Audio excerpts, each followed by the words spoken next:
Hey guys, welcome back to the channel. This is a story about what if Shikaku is Naruto's sensei Sasuke bashing. Before I start, please support for more amazing content, and do consider subscribing to my channel and share this video with your friends. This is written by Maverick9871 and link in description and support writer. Let's start the video. Chapter 1. I don't know Naruto. Beta by King Dark. Team 10 stood on top of the academy eating lunch, after learning who was on what team after graduation. While they were waiting for their sensei to pick them up, Ino said, "Man, I can't believe that forehead got on the team with Sasuke-kun. Life is so unfair," she whined quietly. Seeing that neither Shikamaru or Choji was listening, she focused her frustration on them. "Hey! Are you listening to me?" Ino paused in her rant because she noticed that both Shikamaru's and Choji's attention was somewhere else. When she followed their gaze, she saw something of the side of the building. "What are you looking at?" she demanded loudly. She walked closer to take a better look, and saw Sasuke eating lunch inside a classroom. A few moments later she noticed Naruto jump into the room through the window. She couldn't see more because the curtain fell down blocking their sight. "What the hell is Naruto thinking that he's doing?" she grumbled. A few moments later they watched Sasuke jumping out of the window to who knows where. Serves that baka right. Troublesome Ino, that's Naruto in a henge. Ino blinked in surprise and was about to argue that when something or rather someone else jumped out of the window. They watched as Sasuke took the opposite direction that Naruto had chosen. Ino blinked and asked why would Naruto attack Sasuke-kun, only to henge into him. More importantly, how did he beat him? She demanded, half hoping that Shikamaru would answer her question. Instead of Shikamaru, the answer came from an unexpected source. Choji snorted in response. "I haven't talked to Naruto in a while, and even I know that he's doing that to trick Sakura. Just look down." Ino did as Choji told her and noticed the benches down on the walkway not too far from the academy. They were often used to eat lunch from various academy students. Ino watched as Sakura and Narasasuke talked. Ino's eyes narrowed before a small smile appeared on her face. She watched as Narasasuke and Sakura almost kissed, before Narasasuke grabbed his stomach and ran away. Ino's smile dropped when she saw that. She and her two teammates kept watching what would happen next. A few moments later the real Sasuke came by and said something to her none of them could hear. It was obvious that whatever Sasuke said wasn't nice because Sakura looked ready to cry. Ino looked very thoughtful at what she had seen. "Naruto, you just gave me a great idea to get rid of some competition." Ino's smile had grown into a smirk. Something Shikamaru and Choji had learned from experience, that it spelled trouble. When Ino looked at her two male teammates, both of them raised their eyebrows. "Not a word, you two," she growled. "Not a word. This is extremely troublesome," Shikamaru muttered. Choji just kept eating his chips. 2 hours later Team 10 had met their sensei. Currently, Ino stood outside of Naruto's apartment. She was startled when a voice interrupted her.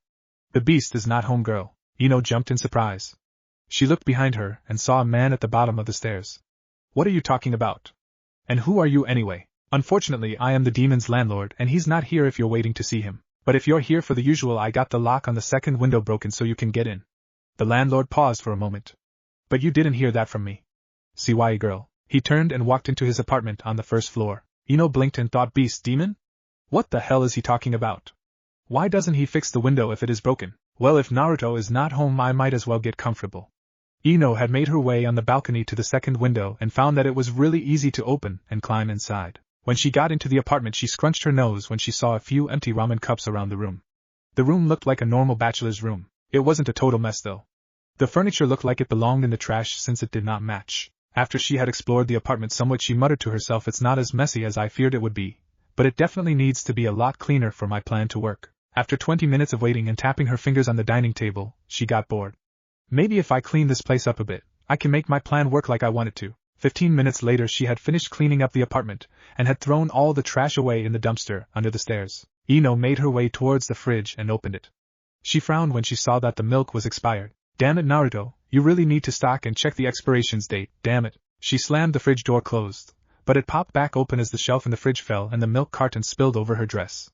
"Damn it, Naruto, this is all your fault for having shitty furniture," she growled. She reached for the paper towels holder and began to pull a couple off to wipe the milk off of her dress when several $20 bills unrolled with the paper towels. She looked at the money and said, "Idiot, what kind of person hides money in a place like that? When he gets back I am going to give him an ass chewing and teach him the proper way to hide money." She grabbed the money and put it in her dress pocket and whipped the milk the best she could off her dress. She said, "Damn it, the milk is staining my dress and is going to ruin it unless I wash it. My shoes are soaked too. I will come back later and deal with the baka." Her plans decided she left the room, but made sure to lock the window and the door on her way out. About an hour later Naruto walked toward his apartment, and thought, "Stupid sensei and stupid test. What kind of idiot tells us not to eat before training?" As he approached his apartment he saw his manager at the bottom of the stairs and Naruto frowned. The man said, "Hello boy. Tomorrow's the 1st, and you know what that means. Naruto said yeah I know. That means today is rent day. Let me run up and grab my money and come back and pay you. As he walked past the man and pulled out the keys to the door and unlocked the door before opening them, and he went wide-eyed and thought, shit, what happened? As he ran inside to the clean apartment. He looked around and thought, no, please God no, where are they? Please someone tell me this is a joke. As he went through his entire apartment, and he ran back out and saw his manager and asked HY, has anyone been in my apartment today? The man said no. Now where is my money? Naruto walked back inside and he was biting his lip as he tried to hold back some tears, and he walked over to the paper towel roll and began to pull, and his eyes went wider the more he pulled, and he thought, oh God, please no more, not my money too, please have mercy for me for once. As he unrolled the entire roll, he heard footsteps coming up the steps, and he looked around and saw his fridge door opened, and he saw milk all over the place, and he said, this is just great. He heard his manager say, what's great? Where's my money and what's with the mess? If I see this mess again I will raise your rent. Now where is my money, boy? Naruto gulped with his back to the man and said, I don't have it. Somebody broke in and took it. The man looked around the apartment and said, doesn't look like a break-in. You're not trying to pull a fast one, are you? Naruto turned and said, no sir, I swear, I had the money hid but somebody took it and they cleaned my apartment. I swear. The man said, well, I don't believe you. Since you don't have the money, then you're be evicted effective immediately. Now leave. Naruto sighed and he went to open the cabinet when the manager blocked him and said, no way, boy. You forfeited your rights to everything in here for lack of payment. I am going to have to sell everything in here just to make up for the damage you did to the furniture and that broke window. Naruto frowned and said, can I at least? The man interrupted him and said, no, nothing. Get out before I call into you, boy. Naruto sighed and slowly walked out, taking one last look at his things, and walked down the stairs with his hands in his pocket. He thought, what now? I don't have any more money, and the old man already informed me that now that I am a genin I don't qualify for the orphan allowance I've been living off. Until now I can't even go get any ramen because I owe them money as well tomorrow. Who would do that? Who would break in and take all my precious items and my money? As he looked up at the sky and thought, great, looks like it's going to rain tonight. Where can I stay him? Ino walked into her bedroom and took her shoes and dress off and looked at the stain and frowned and thought, well, this is ruined. Naruto, you idiot, you owe me a new dress. As she checked the pockets, and then her eyes got wide as she thought, shit, I took his money, wait. He owes me for my dress and he would have to pay me for a new dress, so I will just take this. Time to go shopping. As she changed and grabbed the money before leaving. That evening Ino was walking back into her family flower shop with a bag, and Inoichi looked at her and said, hey princess, what's in the bag? Ino said, oh, I got me a new dress today because that Baka Naruto fridge shelf broke and spilled milk all over it. Inoichi frowned and asked, what were you doing at Naruto place, dear? Ino said, well, I was going to help him and forehead get hooked up, but after waiting for a while in his apartment I got thirsty and checked his fridge, and like I said, the fridge shelf broke. Inoichi asked, and how did you get inside his apartment, dear? Did he leave the door unlocked? Ino said, no, his manager told me one of the window was broken and I could get in through it. Inoichi bit his lip and said, I see. Well, it was nice of Naruto to give you some money to pay for your dress. So did you help him and Sakura get together? Ino said, well, not exactly, he never showed up. Inoichi blinked and asked, what do you mean he never showed up? I know you already spent your allowance last week shopping and you didn't get any money from me, so how did you get the money to buy that dress? In a more scolding voice, Ino said, well, when I was cleaning up the milk off my dress with some paper towels, money fell from the paper towel roll and I had took it because I was going to give it back to him when he got there, but then I decided to come home and change, but by the time I got here my old dress was ruined, so I just took the money I had on me to replace my dress. Inoichi blinked again. Please tell me you just didn't tell me what I think you did. He took another deep breath. Ino Yamanaka, what the hell were you thinking, young lady? You took his money without permission and then spent it. I raised you better than that. What do you have to say for yourself? He demanded loudly. He even released a little key to make sure she talked. Ino was frightened because her dad never yelled at her, and said, I don't know, daddy. He was going to have to pay me for my dress anyway. She protested. Inoichi took several breaths to calm down and asked, really? Please tell me why you think he should pay for your dress when you broke into his apartment without his permission. Then you took his money and then you somehow expect him to pay for it. You are going back to the store and return it. If they can't, then you won't get your allowance until you've paid for it. But I can't, that store doesn't take returns. Then that means you won't get any money from your allowance until you've paid for it. How much money did you take from apartment? And can me help me if I find out you lied to me about this? 200, daddy, she told him quietly. Inoichi's eyes got wide and he said, do you have any of it left? Ino slowly shook her head. No, I don't have anything left. I got matching shoes and hair ribbons. I wanted to impress Sasuke-kun. Inoichi slapped his forehead and grabbed some of his hair and said, my god, girl, do you have any idea what you have done? Ino said, I'm sorry, daddy. Inoichi glared at her and said, it's not me you should be saying sorry to, Ino. That would be Naruto. Here, take this money to his apartment and tell him what you told me. And I swear if I hear you left anything out there will be serious trouble for you. He gave her 200 to pay Naruto back with. You better make him believe you, or you won't go shopping for the next year. Ino took it and quickly left and headed toward Naruto's apartment. When she got there she noticed the dumpster below his stairs was on fire, and she went to the door that was open and saw the manager, and she knocked and said, "Excuse me, but is Naruto here?" The manager turned and said, "Oh, it's you." Now he moved. "I am just cleaning up all this trash he left." Ino frowned and said, "I see, thank you." As she turned and walked back home. When she got home her dad was standing there waiting and he said, "Well, Ino said he moved daddy and his manager didn't know where he moved to, so I will have to wait till I see him again." Inoichi sighed as he took the money and said, "Fine, but you are to remember to pay him back and tell him you're sorry. I guess since he moved there's nothing you can do for now." As he put the money in the safe and said, "I am heading out to meet up with the guys for our weekly bar night. Lock up for the night and I will see you tomorrow." He turned and left. Ino sighed and locked the door before turning and shutting the lights out before going up to her room and thought, "Stupid Baka getting me yelled at. Is this the thanks I get for trying to help him and forehead get together?" The next day Naruto woke up hearing voices and looked around and thought, "Good thing I know how to get in here." As he quickly opened a window and left, he headed toward training ground 7 for his genin test. Ino got up and got dressed and started heading down the stairs when her dad stepped out of the kitchen holding his head and a cup of coffee, and he said, "Morning, princess. Sleep well?" Ino said, "Yes, daddy." Inoichi nods and said, "Well, good luck today and have fun." Ino said, "I will try, though I wish I was on Sasuke-kun team." Inoichi said, "Don't forget what I told you, young lady." Ino said, I won't, geez." As she quickly left. When Naruto got to his team training ground Sakura screamed, "You're late, Baka. ITS 7:45, and you were supposed to be here at 6. Naruto said, "Sorry, Sakura-chan, my alarm clock broke." Sakura hit him over the head and said, "Baka." An hour later Kakashi showed up and explained the rules, and when he told about the food all three of them held their stomach, and Naruto thought, "I need to win this because it's free food. I don't know how long it will be before my next meal." Chapter 2. Time skip 14 days later. Inoichi, Chuza, and Shikaku all three were standing in front of the Hokage, and the third said, "Thank you three for coming so soon, but you see there is a delicate matter that I need your help with." Shikaku asked, "What is it, sir?" The third said, "As you are all aware, since the Mizuki incident I have stated how I did not like having a spy for another village working at the academy, and I have had someone I trust keeping an eye at the academy. This person has told me that for the past 2 weeks when he has arrived at the academy he has found a window open, and he is usually one of the last to leave, and he has checked and double-checked to ensure all windows and doors are locked before leaving, and yet again this morning he has found the window open again. The academy has one of the top 3 security setups in the village where no one can shushin, and besides those hours the academy are actually open. NBU patrol around it at random intervals.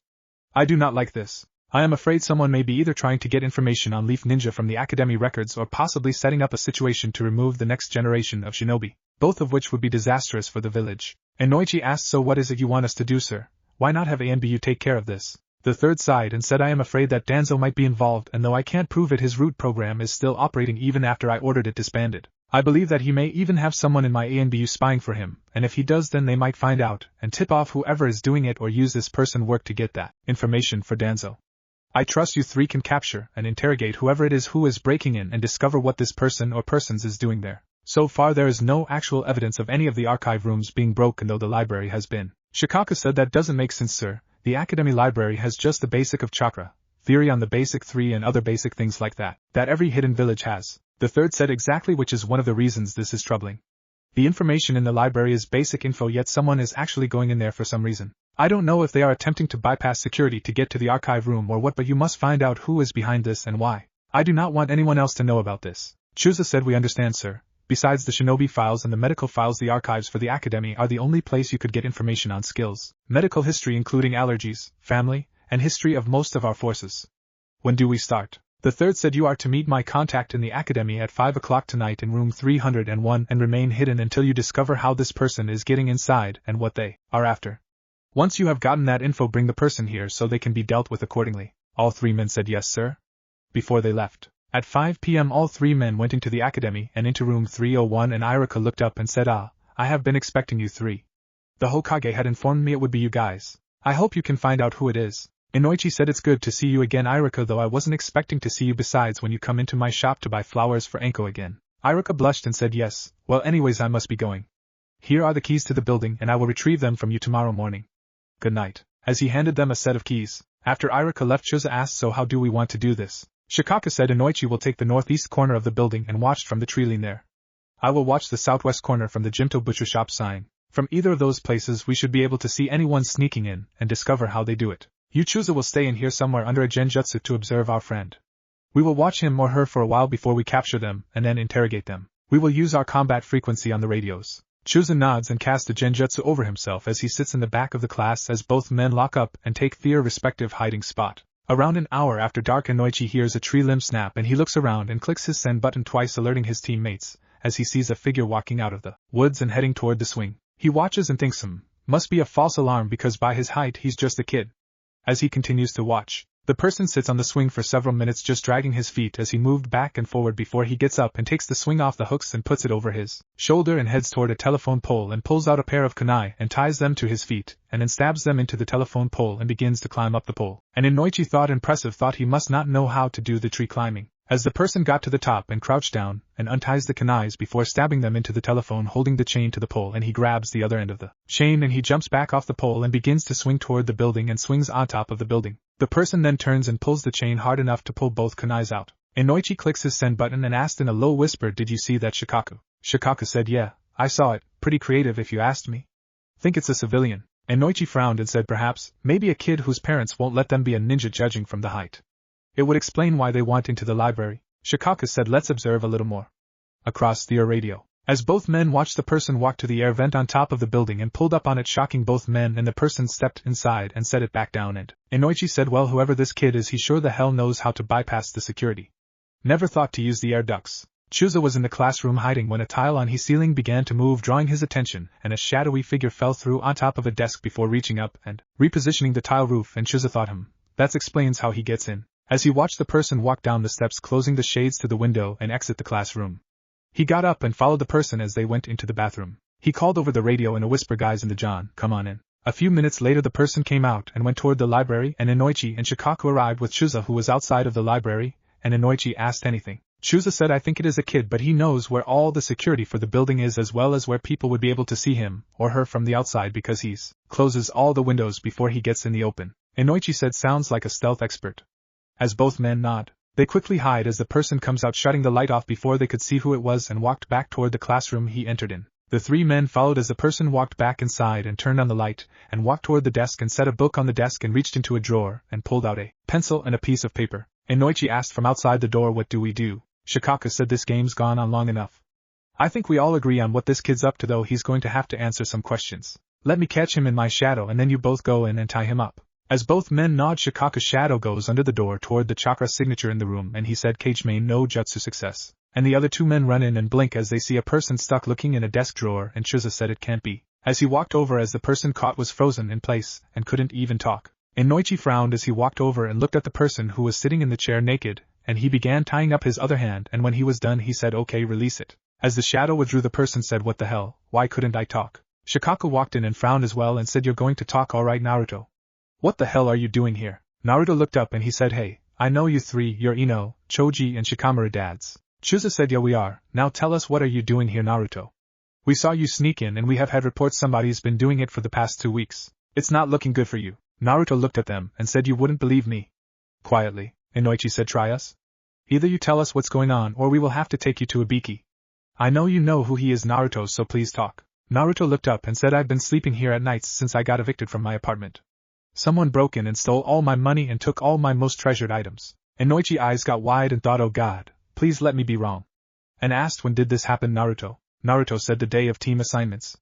Kakashi-sensei was 3 hours late getting here, and by the time I got home I had been robbed." Inoichi frowned and Shikaku said, "Why didn't you report it, Naruto?" Naruto said, "I told my manager, but he told me he didn't believe me because whoever did it cleaned up the apartment besides the milk they spilled. I wanted to tell the old man, but since I had already been in trouble that week because of Mizuki, I was afraid to, especially when he already informed me I no longer qualify for the orphan's allowance fund since I am now a genin. I can't go to a Chiraka either because I owe them for that week's ramen money, so I haven't been able to even eat besides what I find in the woods, which are a few berries and a raw fish." All three men frowned and Shikaku asked, "What's with the books? I assume the reason you're naked is you washed your cloths in the bathroom." Naruto said, "Yeah. I can't go to my team training covered in blood and dirt, or my teammates will hate me like most of the village does." Inoichi asked, "What about your sensei, Kakashi, was it?" Naruto sighed and said, "He's 3 hours late for everything, and when he shows up he tells us some stupid excuse and then we do 1 D rank and then he dismisses us and shoo-shins away. And I don't trust him yet, and I can't really talk to my teammates about it. Sakura-chan's mom hates me and has been arrested for attacking me before, and Sasuke's so busy wanting to kill someone he won't even look at me without contempt." Inoichi asked, "What about your training? What's Kakashi teaching your team?" Naruto said nothing. He's always talking about how Sasuke got great potential and Sakura a smart thinker, but all he tells me is I need to improve on everything, but he hasn't actually told us anything on how to improve. Shikaku picked up the book and said, Kanji for beginners. Why are you reading this? Naruto looked away and Shikaku frowned and took the pen and wrote something, and Chuza's eyes got wide and was about to say something when Shikaku shot him a glare, and he asked, What does this say, Naruto? Naruto looked at it, and he said, I don't know, you got messy writing. Shikaku frowned and said, You can't read kanji, can you? Naruto sighed and said, Only a word or two that I was able to get Irika to help me with. I was not allowed in the library when I was here or the one in town, so I thought that since I was staying here then I can at least try to make up for some of the things I missed. Inoichi said, But didn't they teach that to you your first year here? Naruto said, I kept getting kicked out of class or had to stand in the corner with a dunce hat on holding buckets of water just because I asked a question or even breathed loudly. All three men looked at each other and Inoichi said, Come out here in the hall, guys, let's discuss this. You stay here, Naruto, and we will be back in a moment. I am trusting you at the moment, so don't try to escape. Naruto said, I can't even if I wanted to. I never was taught how to do the rope escape either. As he looked down, as they were walking out, Inoichi asked, Hey, have you seen Ino since that day? Naruto said, No, why? Inoichi said nothing. As the three men walked out, and Inoichi walked to the wall and punched it hard, making both men look at him. Chuza said, You alright, man? You're more upset than I thought you would be. Inoichi sighed and said, Follow me. I don't want him to overhear. As he led them to another classroom and closed the door. When the door was closed, he said, He's telling the truth. Someone did take his money and I know who. Making both men wide-eye. Shikaku asked who? Inoichi looked down and said it was Ino. Making both gasp. Chuza said, No way, why would she steal from Naruto? Inoichi said, She told me she went to his apartment, and his manager told her about a window she could get in. She told me she got thirsty, and when she was in his fridge she spilt milk over her dress, and when she went to clean herself off she found where he had his money in the paper towel roll and she pocketed it, and since her cloths were staining and she was tired of waiting she left with his money. When she got home she decided her dress was ruined and thought since it was Naruto's fault her dress was ruined he should replace it, so she spent the money. When I found out I made her take the money back after I replaced it, but she said he had moved. I guess he had already been evicted by that time, and she brought the money back. I told her to pay him back and tell him she's sorry, but I guess she hasn't yet. Shikaku said, This is troublesome. What do you think we should do? Inoichi said, I don't know. Chuza asked what do you think he meant when he said someone took his treasured items and cleaned his place up. Inoichi chuckled and said, The last part's easy, Ino. She's a neat freak just like her mother was. She must have been bored and cleaned up his apartment. Shikaku frowned and said, I know what he meant by treasured items. I heard Shikamura meant Taion at once. He said the first time him, Choji, Kiba and Naruto all four played a prank together, they had lunch together, and Naruto, when he finished, turned the cup over and wrote the date and their initials and the word prank on it. Inoichi said, So used cup of ramen noodles which could be mistaken for trash, which Ino cleaned up and threw away. Great. As he sighed and leaned on the teacher's desk in the room. Chuza said, This is bullshit, guys. He's practically living on the street, and you all saw how skinny he looked. He doesn't deserve this crap, and if people find out about this he's going to be in even more trouble. The council may even try to get his ninja license suspended. Shikaku said, Minato must be rolling over in his grave doing this to his son. Inoichi nods and said, Yeah, and the Hokage is most likely going to keep that secret until long after he's dead. I agree, he has to be his son. Chuza nodded and said, Yeah, no doubt about it. Shikaku said, We better get back in there to Naruto, he must be scared. Inoichi said, No, I think he's broken. You all saw it, his eyes show he's tired and not just physically. Chuza said, Guys, what if we took him in? Shikaku said, You know that law that the council passed saying he couldn't be adopted, Chuza. All the clans but the Uchiha were against it. Chuza said, I don't mean like that. I mean, what if we took him as our apprentice? Think about it, you all read the report on the Mizuki incident where he created nearly 100 Kagebunshin from what Irika said. Inoichi said, Yeah, and? Shikaku sat back and thought, That's not that bad of an idea, Chuza. I mean, sure, he can't use our clan jutsu, but we all saw how good his stealth and creativity is. If he was properly trained along with that jutsu he could become a one-man capture, an interrogation team. Inoichi said, Yeah, and we all know 2 other people who would love to pass on their knowledge. Chuza shuddered and said, Yeah, and I was thinking that Inoichi here can help him with mental conditioning to help handle all the mental crap he's had to deal with. I can teach him better eating, including if he ever had to eat of the land again, how to do it better. Shikaku said I could teach him strategy and capture, and if they agree they can teach him interrogation. Inoichi smirked and said, I just had a great idea. I know where he can stay as well, but we might get into a little trouble because we would have to reveal his secret to the kids. Both men's eyes got wide and Shikaku asked, What are you thinking? Inoichi said, Since this whole mess started with Ino, I was thinking I can really lay in the guilt trip on her to teach her that her actions has consequences and get her to let him have her loft I gave her that she's never gotten around to actually using yet. It's got its own kitchen, bathroom, bedroom all set up already. Then we can have the kids actually befriend him the way we should have back then. Shikaku sighed and said it was just so troublesome back then. I mean with the shit between the Cloud incident, and then with all the accusations of exactly how the Cloud knew where the heiress room was, and then the Uchiha massacre made it, where by the time things settled down all our kids done had their own little clique. Sure, I heard and saw that the boys had befriended him on some level that usually got them in trouble, but never real friendship from what I could tell. Chusa said yeah, we three have always tried to if not be neutral then at least mildly supportive of him. We treated him just like any other person would be treated most of the time. Inoichi said that's why it's so hard for me to stomach right now. I raised Ino better than this, and I had actually thought when she came home to tell me Naruto had moved that perhaps he had actually found someplace to stay, but I never would have expected this to happen. Chusa said I think we should return to him now and talk to him. Each of the men nodded, and as they walked back into the room where Naruto was still tied down, Inoichi cut the ninja wire and said, alright Naruto, we need to have a talk. Naruto said would it be possible for me to go get my cloths on? It's getting cold and I am sure they are at least dry enough for me to be able to wear again. Chusa left the room and came back a few minutes later and said here you go, completely dry. As he handed them to Naruto and all three men turned around so he could get dressed. Once Naruto was dressed he said so how am I going to be punished? I know staying here was wrong but it was the only place I could think of to try and stay warm and dry. In a depressed voice that cut all three men to the core. Inoichi said Naruto, I have a confession to make. You see I know what happened to your money and if what we guessed was your treasured items is right I know what happened to them. Naruto's eyes got wide and he asked who did it? Inoichi sighed and said before I tell you who did it let me tell you how and why so you don't jump to the wrong conclusion. This person didn't do it because of the QB or because they didn't like you. The person who did it actually went to your apartment that day to help try and get you and Sakura together. How? I don't know but anyways when this person was knocking on your door your manager told her about one of the windows she could get in. She went inside and sat down and waited for you but she got bored and she's a bit of a neat freak so she started to clean your apartment.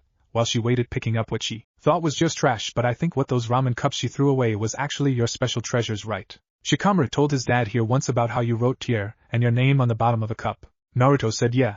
I can't afford pictures myself and anything of real value is destroyed on my birthday so I thought that this way would at least help me remember some of my good memories but even that seemed to fail now. That explains my treasures but what about the money, why did Ino do it? Making all three men wide-eyed. Inoichi asked how? Naruto said you're trying to make sure I won't hate whoever did it so that means you care for her. You said it was SHE so that meant it was a girl or a woman and I can already figure that Ino would try to help me and Sakura get together so she can try and get with the team so why did she do it? Inoichi sighed and said when she finished she got thirsty and went to get something to drink but your fridge shelf broke and spilt milk all over her cloth so she tried to clean it up with paper towels and that was when she found the money. She told me she was going to hold it until you got back but then the stains started to ruin her dress and so she went home to change. Naruto sighed and said so all this happened because we just missed each other, damn Kakashi sensei for being late. At least she didn't just take it and spend it or do it to actually harm me like I was thinking. Can she at least give me back my money because I can then pay my bill and get something to eat from Iam and her dad?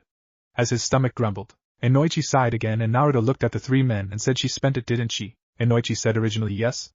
I hate to say it but the girl is shallow. I raised her better than this but when she got home she saw her dress was ruined in her opinion and thought that it was your fault even though it was all her fault and she thought you should have to pay to replace her dress so she took the money and spent it and I didn't learn about it until late that evening when she returned home. When I asked her about the bags and the money she told me everything and I ordered her to return it and scolded her telling her how disappointed I was and she informed me the store she got it from doesn't take returns so I gave her money out of the register I planned to make her work off sent her back to your place but she was told you had moved by your manager.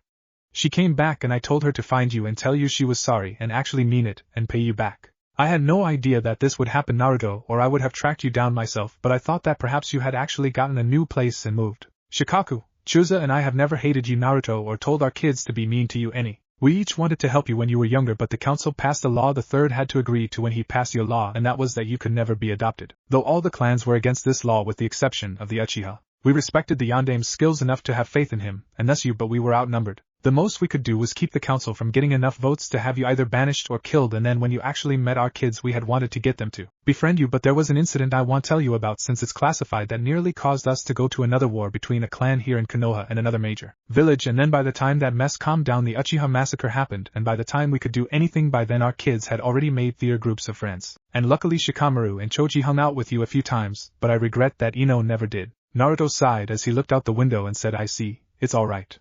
I don't blame Ino or any of you. I thank you for telling me all this but it doesn't change anything anyways. I broke the law by staying here so how am I to be punished? In a dead voice with no emotions, Inoichi said well, you may not blame Ino but I do. She was not raised that way and I tried to teach her right from wrong since her mother passed away when she was a baby but I guess I failed there but she is going to be severely punished. Chusa asked Naruto. We talked about it after we figured out what happened and we would like to do something that could help you out where nobody can say anything but also help us out in a way. Naruto looked at them and Shikaku said, you see Naruto, we would like to take you as our apprentice. All three of us would. We watched you sneak in here from outside and you show skills as a stealth expert, and it would not be hard to turn you into a capture and interrogation expert like all three of us are with the help of Ukagebunshin no jutsu that you learned. Since Kakashi not actually teaching you, we can go to the third and get him to do that once we explain the situation. Inoichi said we also have two friends that like you and have actually saved you a few times in the past that are also looking for someone to pass on their skills to, and we think you would be perfect for it. Naruto frowned and said, look, I appreciate the offer but I don't want pity or guilt. Inoichi said, oh it's not, you see I want your help in teaching Ino a lesson and this will give you a chance to show not only her but Shikamaru and Choji the real you and for you to make some real friends. However, there is one thing we would like to do and we can't do it without your permission. Naruto frowned, thinking over the idea, and asked what. Shikaku said, we would like to tell our kids the truth, Naruto. Naruto thought a moment and looked down and said, you want to tell them about the QB? Why? Shikaku said, Shikamaru has tried for years to figure out exactly what it is that most of the village dislikes you about, and because of the law I can't tell him, though he has actually guessed it a few times without knowing it, but he has told me he does not think you deserve it, and that it was troublesome in his own words. Choji I know has helped him, and he said anyone who eats Ichiraku ramen can't be bad, so both of them would accept you and that would give you a chance to actually have someone your own age to talk to about things without secrets. Something you never had before. Inoichi said because of what Ino has done she needs to be taught that her fairy tale world she lives in does not really exist, or she's going to go out on a mission and die. I don't want to see her, so I think if she were to actually learn the truth and what her actions has caused, then it will be the wake-up call that she really needs. It's my fault for treating her like a princess, all these years being my only child, but I can't overlook this. Naruto sighed as he thought and said, will she accept me and will she keep my secrets? As he looked down, Inoichi said, she will, or I will disown her. Making everyone's eyes wide. Naruto looked at him shocked and asked in a low gasping breath, why? Inoichi said, her actions have consequences, Naruto. Everyone's does. She can't treat people like shit and get away with it forever. Sooner or later she's going to cross the wrong person and that's it. I hate to say that, but it's the world we live in. I want her to open her eyes and actually see the world, and by showing her what you have had to deal with the past 2 weeks, and then explain to her about the remarks your manager had said along with why it's so hard for you now, then she will see exactly what her actions have done. Naruto looked down and Shikaku said, you can also drop the act. We can all three tell you're pissed at her. Even if you deny it, your body language still tells it. Naruto shook his head as tears started to fall and said, you're right. I am pissed at her. She treated my life like it's nothing, throwing away my treasured items. It's worse than what the damn villagers do to me when they ignore me, because Ino has actually known me from here in the academy. Hell, we even met before the academy, but she doesn't remember.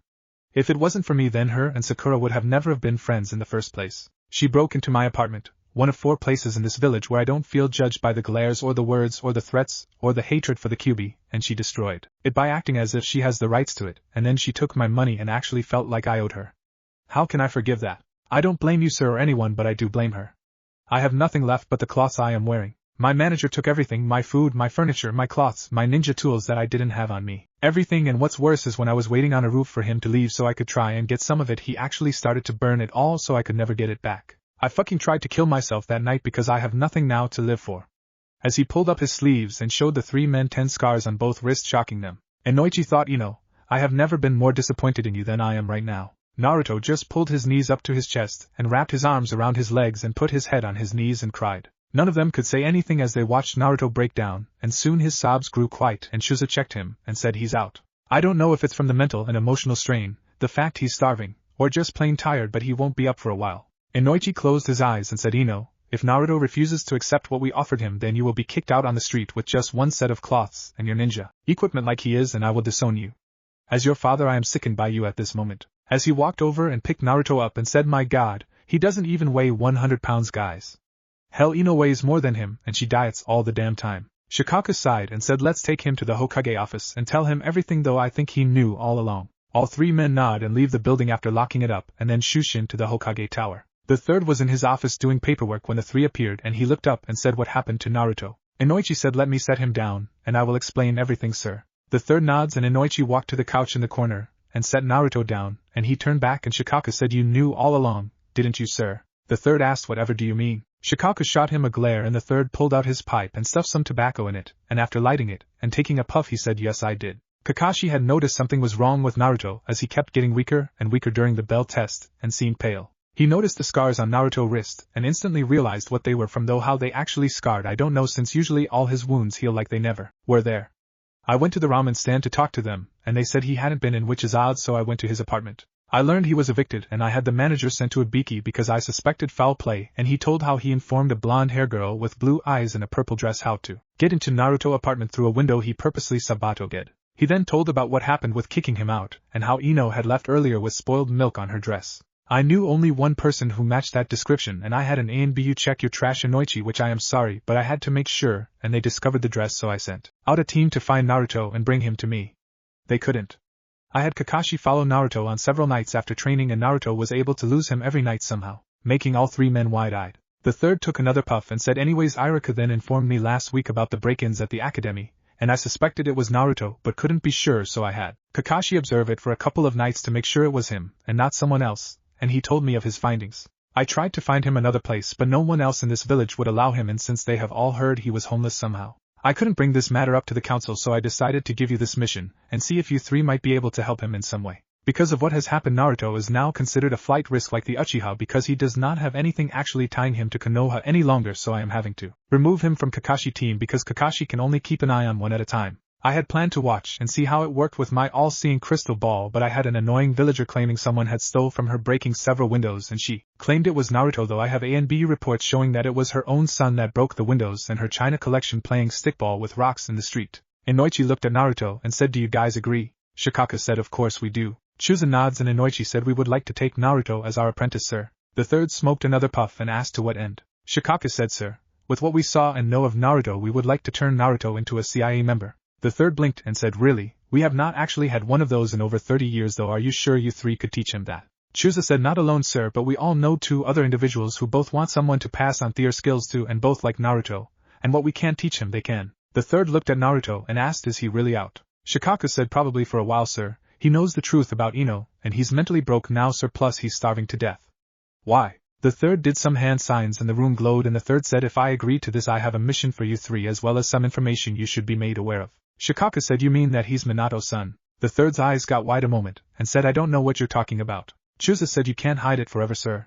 The older he gets, the more people are going to recognize him for who he really is. Especially with our help. The third sighed and said, I won't confirm or deny anything, but that is not what I am needing to inform you about. Jiraiya is his godfather and plans to return to teach him a few things the Yondaime wanted him to know. There is also a group of S-rank criminals that will be coming for him because of the QB. Among them is Uchiha Itachi. Making all three men pale. The third said, Itachi is actually a double agent. The Uchiha massacre was ordered by members of the council without my permission because the Uchiha clan was planning a coup d'etat. He is currently sending information to Jiraiya when available about the group.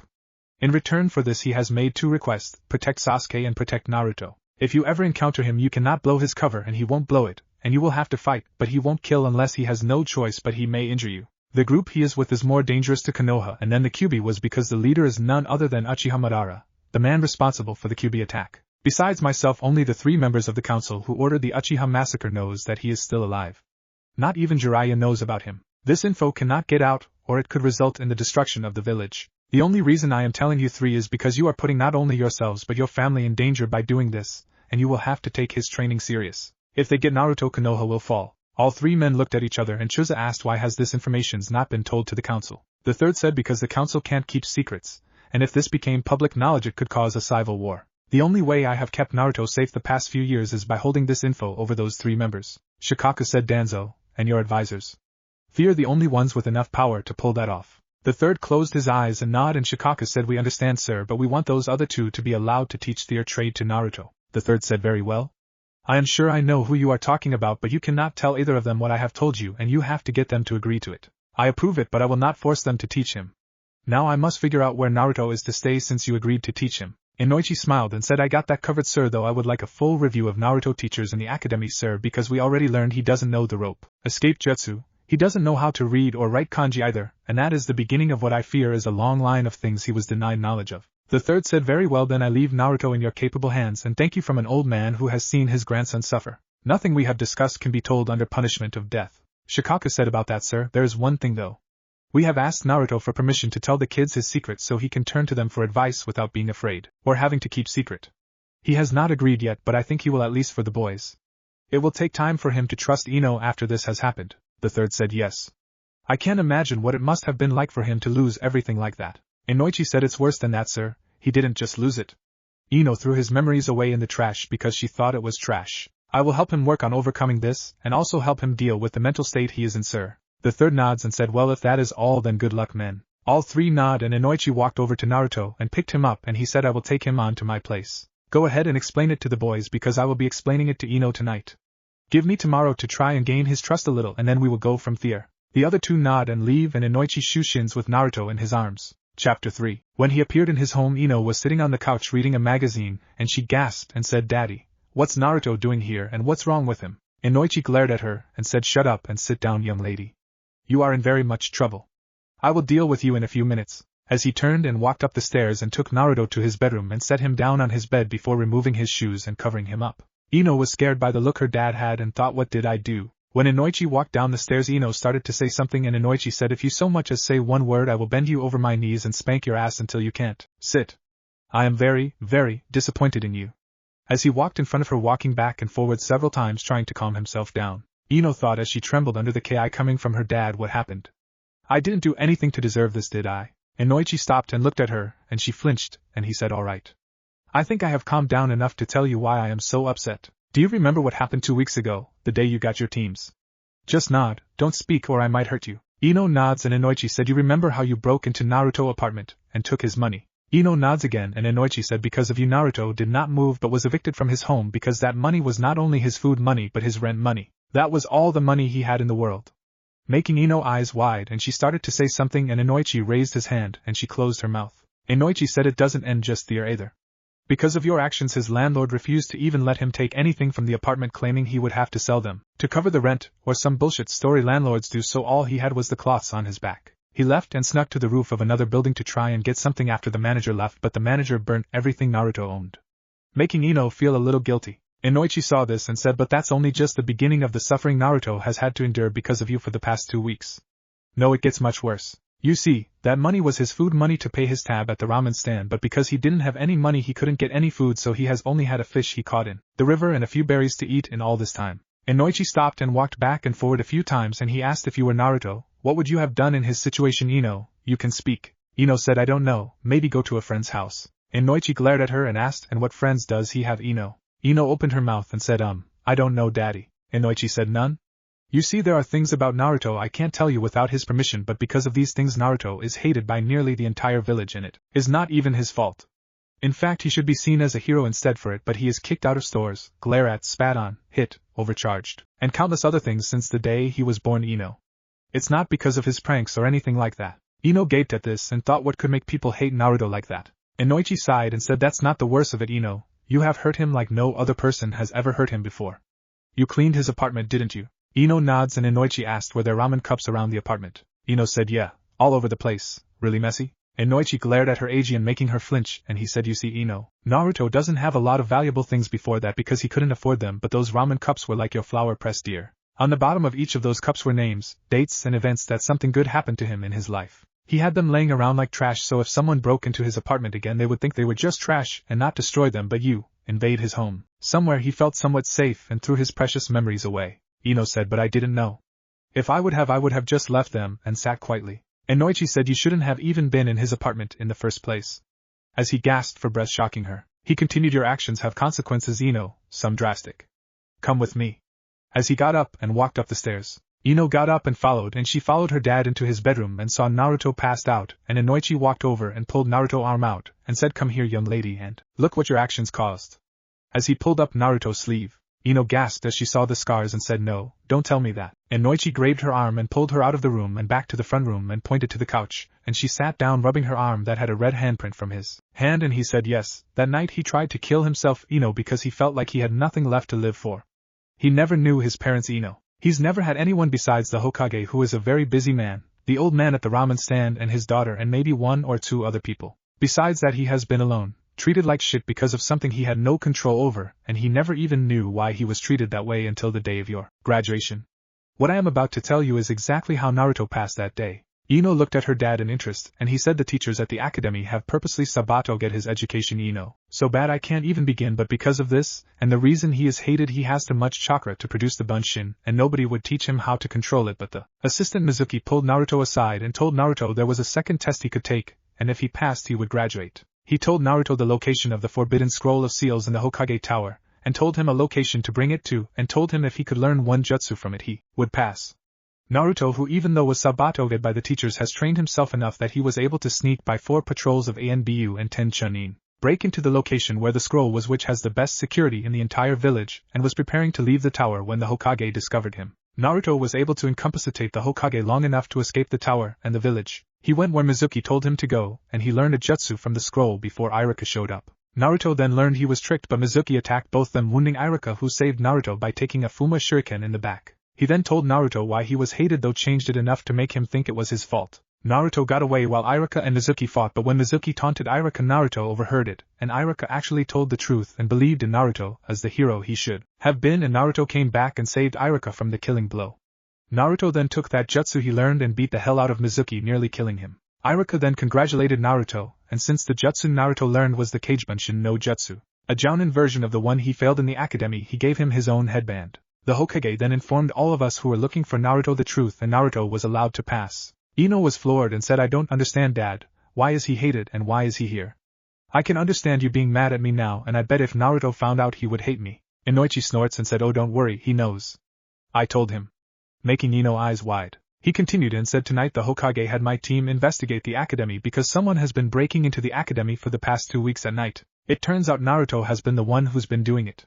He snuck in there, and has been washing his cloths in the bathroom, and sleeping on the floor in the academy. Did you know that when you were in the academy he was not allowed to go to the library? Because of that, since he's been there those nights, he's been trying to teach himself what he's been sabotaged so he could be a better ninja, so people will quit hating him. When we discovered this, we had to interrogate him, and he told us why he was there and everything that has happened. He didn't know who would take him money and throw his treasured things away. Do you have any idea how it felt to see someone emotionally broken, and know your own daughter is the cause of this person's suffering? It killed me to tell my teammates what you did, and then when we had to tell him, I would rather be stabbed by a kunai than do that. He then tried to say it was all okay, he didn't hate you or anything, and just asked if he could have his money so he could eat, and then asked what his punishment for breaking into the academy so he could stay dry and a little warm would be.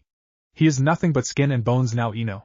He weighs less than you do. His outfit hides it, but his body is being damaged from the hunger. We all could tell he was lying, and we gave him a choice to become our apprentices and learn from us because we learned his sensei has been ignoring him completely. He turned us down because he didn't want pity or guilt, Ino. Think about that. Going through all of this hardship, and he won't take help. He wants to earn his own keep. If you would have been there, I would have hurt you, Ino. I am your father, but there are some things that can't be forgiven. We then told him we knew he was lying about you, and he finally broke, Ino. The fake smiles, the laughs when he was hurting, all broke at that moment. You have hurt him, and I don't know if he will ever forgive you, and I don't know if I ever will either. You think everything is black or white, everything will have a happy ending and nothing bad will happen. Well, guess what, you're wrong. This world is cruel and painful. After he broke and curled himself into a ball and cried himself to exhaustion, we took him to the Hokage, and he agreed to let us take him as our apprentice. Since he has nowhere to stay, he will be staying here. Your actions, Ino, have consequences. People can be helped or hurt by them, and this time your actions have hurt someone you know greatly. I have decided for the time being that I am going to let him use your loft. Ino jumped up and said but, and Inoichi punched her in the stomach, knocking the air out of her and scarring her at the same time. He glared and said, "No buts. I know I gave you that loft for when you get older, but you live under my roof and go by my rules. I have spoiled you, Ino, and treated you like a princess since your mother died, but that ends now. You're an adult, and I am treating you as such. You have scheduled hours you are to work at the flower shop unless your team activities interfere with them. If you do not show up for them, then you will be punished the first time in a deduction of pay, the second time a write-up, and the third time I will fire your ass and hire someone else. You will no longer get an allowance, and you will no longer take cash out of the register or the safe for your own little wants. You will work for what you have or you will have nothing. You are responsible for your own laundry, your own healthcare products, and your own rent. The first 2 hours of each day you work will be deducted for your room and board. You are not allowed to make your own lunch hours, so you can go and chase after the Uchiha and be gone all day, or as I said, you will have pay cuts, write-ups, and termination. If you want a day off, you have to tell me in advance, and I will check the schedule to see if I can replace you that day. If I can't, tough." Ino screamed, "This is all Naruto's fault." Inoichi slapped her across the face and screamed, "No, this is all your fault. Naruto did not ask you to break into his apartment. Naruto did not ask you to steal his money. Naruto did not ask you to clean his apartment, or get in his fridge. That was all you, and don't you dare scream in my face again or I will disown you and kick you out. I did not raise a thief, and I did not raise someone to break into people's homes. If I so much as see or hear of you blaming any of this on Naruto, or having others blame him, I will carry out my threats. You have not only hurt Naruto, but you have hurt me, and I can't even look at you right now. Now get your ass to bed." As he moved out of her way, Ino, who was holding her face, ran up to her room and cried all the way up. After she was gone, a quiet voice said, "Please don't do that again, Yamanaka-sama. She may have hurt me, but I am used to being hurt. Ino's doesn't deserve that. You're her father and all she has. I am not worth it," making Inoichi gasp as he looked at the top of the stairs and saw Naruto standing there with a dead-to-the-world look in his eyes and a sad face. Inoichi asked, "How much of that did you see and hear?" Naruto said, "Enough." As he turned and walked back down the hall, he stopped outside the door he saw Ino go into and he knocked. Ino, who was on her bed crying, heard the knocking and quickly got up and went to the door afraid, and when she opened it she saw Naruto and gasped as she saw the look on his face, and she took a step back. Naruto said, "I'm sorry that happened to you. If it helps, I'm leaving so you don't have to worry about me taking your place or ever see me again. I asked your dad not to do that again because I'm not worth it." As he turned and started to walk back down the hall, Ino, who was still holding her face, said, "Wait." Naruto stopped with his back still turned to her, and she asked, "Why are you hated?" Naruto closed his eyes and said, "I was born on October 10th, the day Kyuubi attacked. The Yondaime did defeat the Kyuubi like we learned, but he did not kill it. Nobody can kill something that's immortal, so he made it mortal by summoning the Shinigami, and taking a newborn infant, and sealed the Kyuubi into him so that way when the baby grows up his chakra and the Kyuubi would merge together, and when the baby dies kill the Kyuubi with him. I was that baby." As he started to walk some more, Ino, who was wide-eyed, asked, "Then why were we told different?" Naruto stopped again and said, "The Yondaime asked that I've been seen as a hero, but the villagers called for my death. In order to save my life, the Sandaime passed a law saying that nobody was to mention about the Kyuubi to those who didn't know, or even about the law under penalty of death, but the people either ignored the law or got around it by telling others I was a bad person or I was evil or to stay away from me, and those our age picked up on the adult's attitude toward me and did it also." As he started to leave again, Ino bit her lip and asked, "Where are you going?" Naruto said, "To see the Hokage and resign as a ninja. I have nothing here anymore. I am leaving the village. Maybe I can find someplace in the world where people won't know me and I can." As he stopped talking and started to walk some more, and he reached the stairs, Ino fell to her knees as she began to cry and thought, "It's all my fault. He's leaving because of me. If I hadn't have broken, none of this would have happened." As she pulled her knees to her chest and began to cry, Inoichi looked at him from the bottom of the stairs and thought, "I have no right to stop him. Ino knows the truth now so she can understand, but I think the price was way too high. I can't believe I actually slapped her, my own daughter, because I was angry." As he looked away, Naruto walked out of the door from the house to the shop and screamed, "Can someone come lock up?" As he walked to the door and unlocked it and began to walk down the road, Naruto had made it about 100 yards from the shop when he was frozen in place, and he said, "Not again." As he couldn't move, Shikamaru's voice said, "Kage main no jutsu success. Choji, bag him and tag him." Choji ran past Shikamaru over to Naruto and threw a gurney sack over Naruto's head and body, and Naruto's head came out of a small hole in the bottom, and Choji tied it tight around his feet and grabbed the feet and said, "Okay." And the shadow stopped, and before Naruto had a chance to react, Choji slung him over his shoulder, and Naruto screamed, "Let me go, damn it." Shikamaru walked over and put duct tape over Naruto's mouth and said, "Damn loudmouth blondes. Trying to alert the whole village. We are kidnapping you, damn it." Naruto's muffled voice came through the duct tape, and Choji said, "Sorry Naruto, but as your friend we're not letting you leave. We don't care about the fox, but we do care about you." Naruto kept trying to get free as they walked down the street, and Shikamaru said, "Won't work. We used this on my mom once, and she couldn't get out, so we know you can't because you're not half as skilled as she is. Now I don't know what you think about Ino, and at this point I don't care, but when we heard what happened I knew you would try to leave, and we can't let that happen, so we are kidnapping you from yourself. Now be a good little hostage, and you can eat the ramen we have at my house for you." Naruto glared at him as he walked behind Choji. Naruto sighed and let his head down and quit trying to escape, and about 5 minutes later they arrived at the Naruto's home. Shikamaru opened the door and Choji came in, and Shikaku asked, "Do I want to know?" Shikamaru said, "It's too troublesome to talk about right now."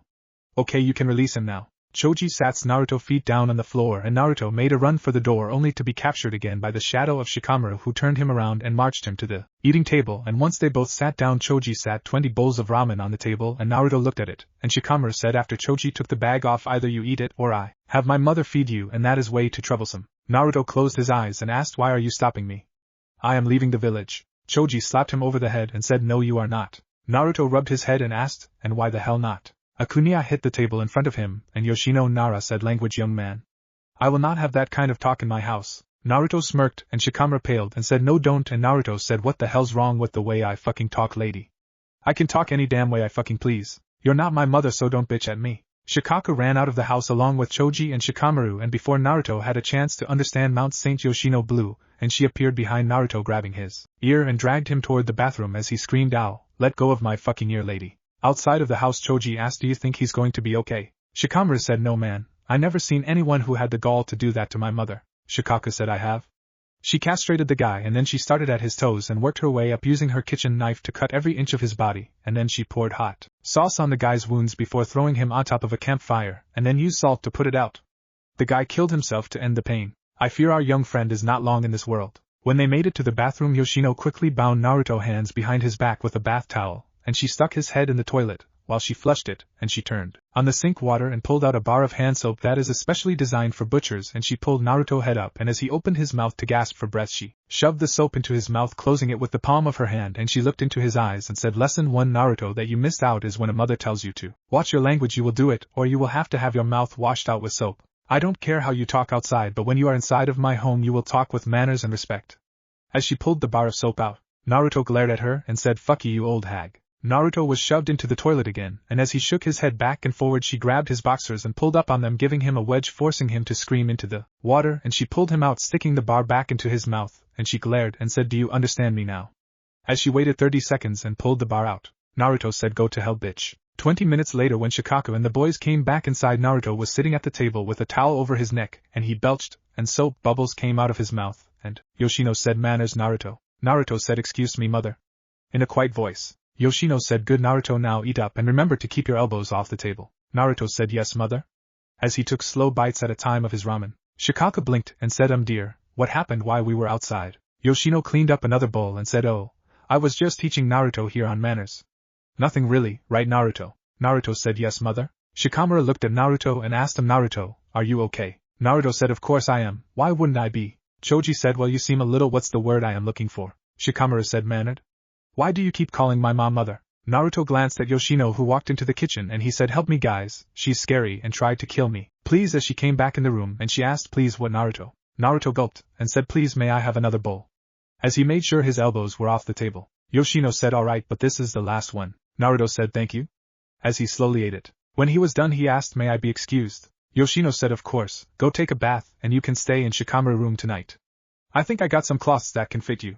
Naruto said, "Thank you, mother, you're too kind." Shikaku asked, "Dear, why does he keep calling you mother?" Naruto said, "Yoshino-sama has asked me to think of her as my mother when here in her house. It is such an honor I could not refuse, because to do so would be insulting." Yoshino said, "Thank you, Naruto, now go get a bath."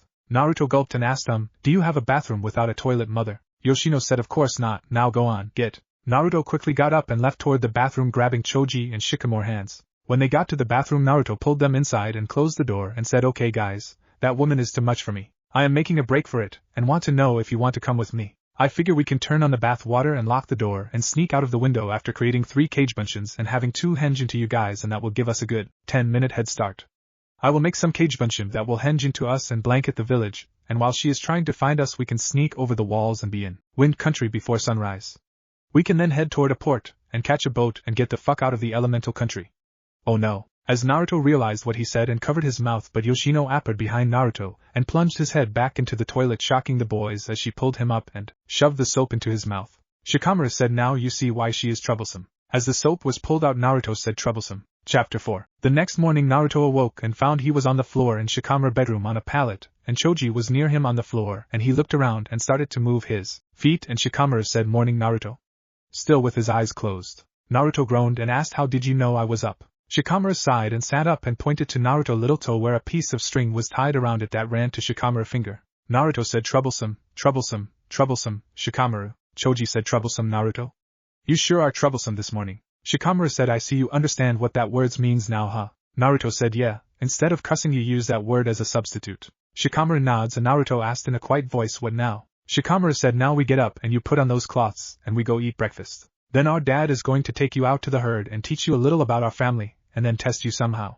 Choji and I have to go meet our team." Naruto said, "Troublesome, I'm late, and Kakashi sensei." Choji covered his mouth and said, "Is no longer your sensei, Naruto. Our dads told us last night you were reassigned to our dads because they are going to train you to be a CIA specialist." Naruto, after Choji moved his hand, asked, "What's a CIA specialist?" Shikaku, who was standing in the door, said, "Capture, interrogation, and assassination specialist.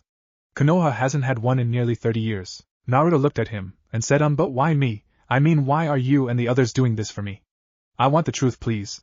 Saying the last part quietly, both Shikamaru and Choji frowned a little as they glanced at each other, and Shikaku said, "Because Naruto, with the skills you already have, that would be the best for you. I mean, you are able to paint the Hokage mountain in broad daylight without being caught.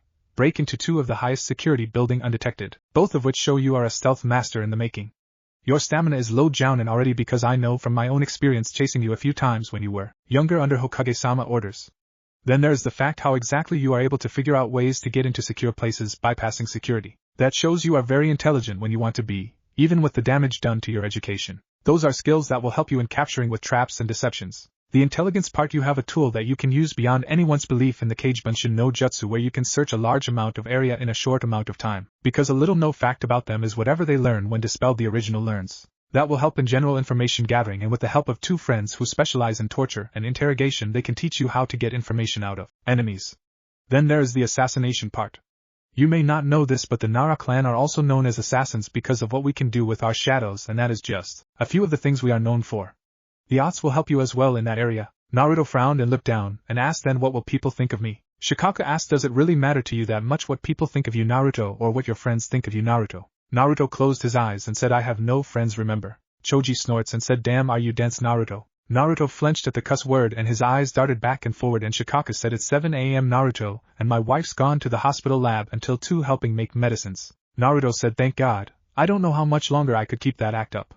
As he looked for his shoes, Shikamaru said, I agree, Naruto, she's very troublesome, but you're wrong about not having friends. I admit that, Choji, and I weren't there for you when we were in the academy much, but we both think of you as friends, Naruto. You have always treated Choji nice about his weight when every other kid has picked on him at one time or another, and you and me always had fun because I thought that you were hiding how smart you were in the academy like I was, because when you came up with those pranks that were so much fun to do, they were brilliant. That's why the day you started wearing that orange jumpsuit and acted like a happy-go-lucky idiot, I thought you were trying to get people to underestimate you, so I decided to do the same thing and acted like I was sleeping through class also. I had fooled myself, or I wouldn't have only occasionally talked to you after that, because I thought it was all an act, and that was the time that my dad started to teach me more of our clan techniques as well as care for our herd and Choji's as well with his family restaurant, so our after school time was gone then, or we would have hung out after school. I'm sorry you think I wasn't your friend, but I still consider you one, and so does Choji, and we want to prove it to you. Naruto looked out the window and said, I don't know what to think, guys. Choji said, then how about let's have a fresh start, the 3 of us.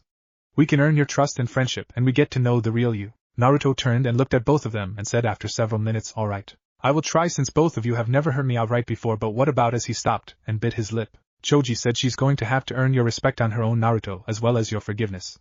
I am shocked and hurt by her. Almost as shocked as I was when we saw you had actually beat Sasuke that day. Naruto's eyes widened and said, you saw that? Shikamaru chuckled and said, yeah, we were on the roof across the way and saw that along with Ino.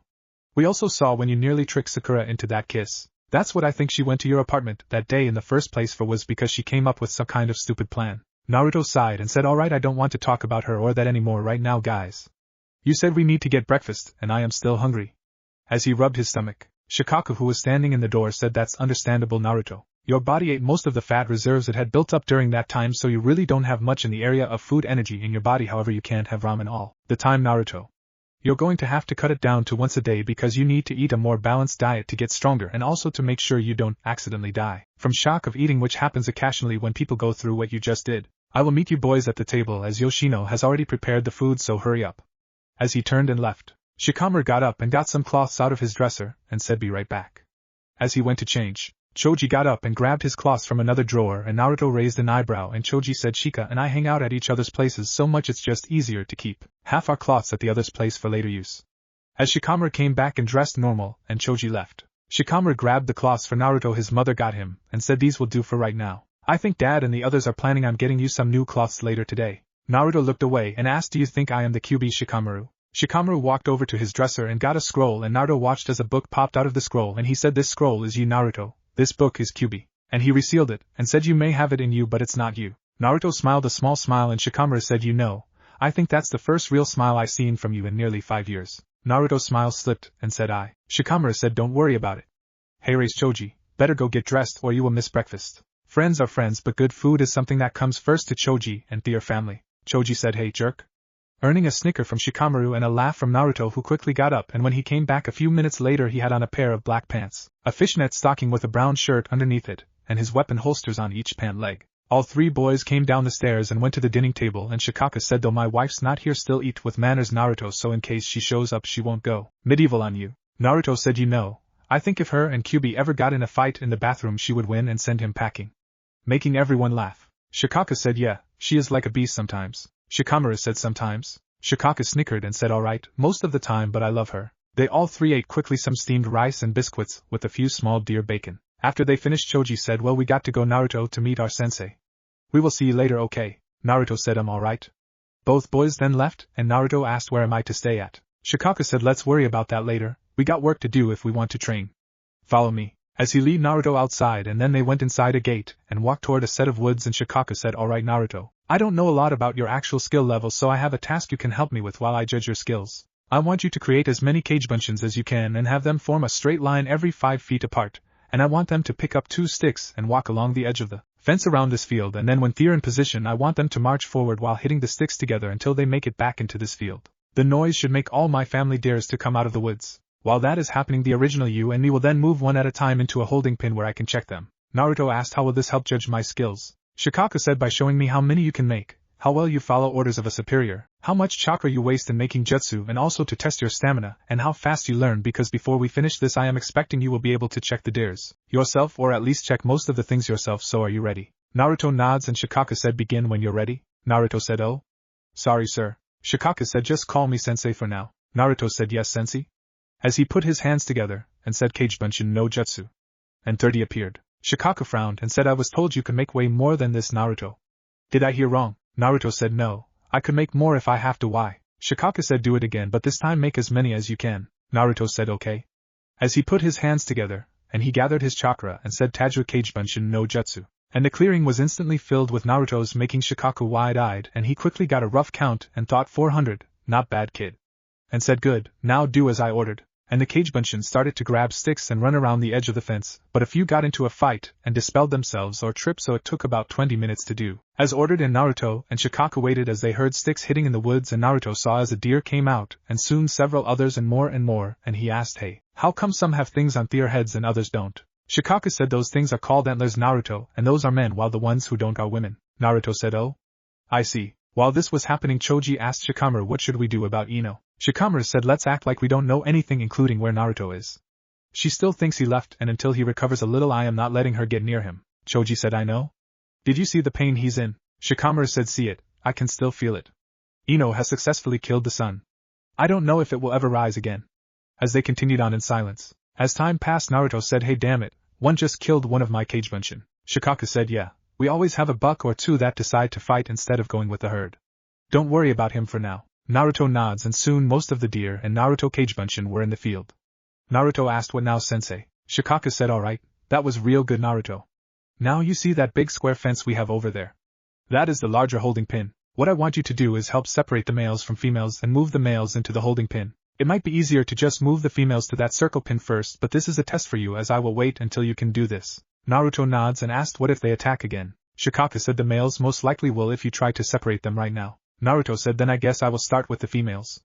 As he walked over and opened the gate to the circled fence, and he looked at the females and then back at the fence and then the herd, and he thought the females are mixed into the group, and if I want to get them I might take a chance of having the males attack, and even the females might attack. And asked, hey sensei, if the deer can't see, do they get scared or are they easy to move? Shikaku blinked and said, I don't know. Why? Naruto took off his belt and also took off his fishnet and shirt, and he walked over toward the herd and saw a female close to the edge of the group, and he threw his shirt over her head and she jumped back before it hit, and his shirt fell to the ground. Naruto said, damn it, I thought that would work. Shikaku thought, impressive Naruto, but that won't work because even domesticated deer are skittish to things they can see and hear. Naruto picked up his shirt and slipped it back on, and he slipped his belt back on, and he motioned for 5 Kage Bunshin to come over, and he said, alright, here is what we're going to do. I want you all to tell the others I want them to start hitting the sticks, and lead them all toward the square pin while I open the gates. Once we get them in that gate, it will be easier to divide the females without having the whole herd head back into the woods. The Kage Bunshin said yes. As they took off and told, and when Naruto opened the gates, the Kage Bunshin circled the herd and started hitting the sticks again, and the deer started to run into the square pin. Shikaku said, well, you're half done, but what about the other half? Naruto said, I got a plan. As he said, alright guys. I want half of you to get all around the square pin and start hitting the sticks to scare them a little, but not too bad. Shikaku frowned and thought this might turn out bad.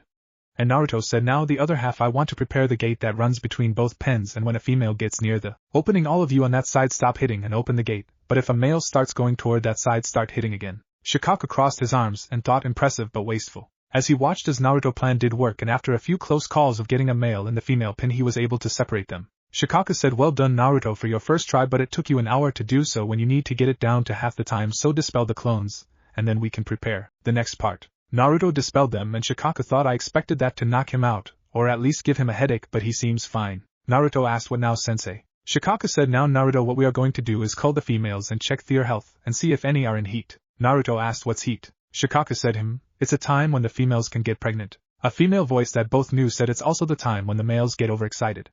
As they looked and saw Yoshino walking up, Shikaku said, you're home early, dear? Yoshino said it was an easy day, so they told me to go on home. So how's he doing? Naruto said, I am doing okay mother, but I took too long on separating the deer. Yoshino saw her husband nod and she said, well anyway, let's get to this. As she jumped over a fence and used a rope to lasso one of the female, and pulled the deer toward a small square holding pin. Naruto watched and said, hey, how come you didn't tell me about that rope, sensei? Shikaku said, you need to be more mindful of your surroundings, Naruto. You got to realize Shikamaru, Yoshino and I all do this together every week and we don't use bunchins like you did. You're going to have to learn to do that as well. Naruto nods as he watched, and Yoshino said, this one's clean. As she released the deer and it ran back into the woods, he watched as she got another female and pulled it into the pin and said, this one's got a small cut but nothing bad. As she opened another section of fence, and the deer ran into another holding pin. She went on for about 20 females when she said, we got a winner. Naruto asked, how can you tell if a deer is in heat? Shikaku said, you will learn that later in some books I am going to loan you to read. As they watched as she pulled that deer into a separate pin away from the other deer. This went on for another 30 deer and 5 more were put in the heat pin and 2 more in the injured pin, with the rest being released. After that was done, Shikaku said, okay Naruto, now it's our turn. Remember how you did to get the females and males separate. Do it again, but only let 5 males in the gates between the square and circle pin at a time. We will then walk along both sides and look for any wounds or any signs of sickness. Okay. Naruto nodded, and this time he went to the gate, and Shikaku got on the back side of the fence away from him and started to hit 2 sticks, and the bucks started to move, and after 5, got in, both looked at them and then released them into the circle pin. They did this for over 60 deer with only 3 going into a male sick pin. Naruto asked, what now? Yoshino said, now we do this. As she opened the heat pin and the females ran back into the circle pin, Naruto blinked and asked, what did you do that for? Yoshino said, you see Naruto, those does are in early heat. It takes a few days for full heat to hit, and if we let it happen then the males will fight each other and either injure each other or die, so since we need them all alive, what we do is when they are early in heat we release them into a pin with the males and let them mate. Naruto scrunched his nose and said, I don't like this. It feels wrong. Shikaku said, because it is wrong. What we are basically doing is having the females mated until they get pregnant. Naruto said, but why? I mean, isn't that the same thing as rape? Yoshino said, in a way yes. Naruto said, it's wrong though. Shikaku said, but they want to mate Naruto with the strongest males. When the females are in heat, they are like fangirls in a way. They want to be mated by whoever they think is the strongest, so that is why the males usually fight to show their strength, but by us doing it like this then the females pick who they believe is strong at the moment. Naruto said, but if what you're saying is true then you're saying that Sakura-chan and Ino should be, as Shikaku put his hand over Naruto's mouth. Yoshino glared at her husband and said, alright Naruto, let me try to explain it a better way than my idiot husband. Let's use people since you don't understand deer that well. You said Sakura and Ino for fangirls, which I agree with.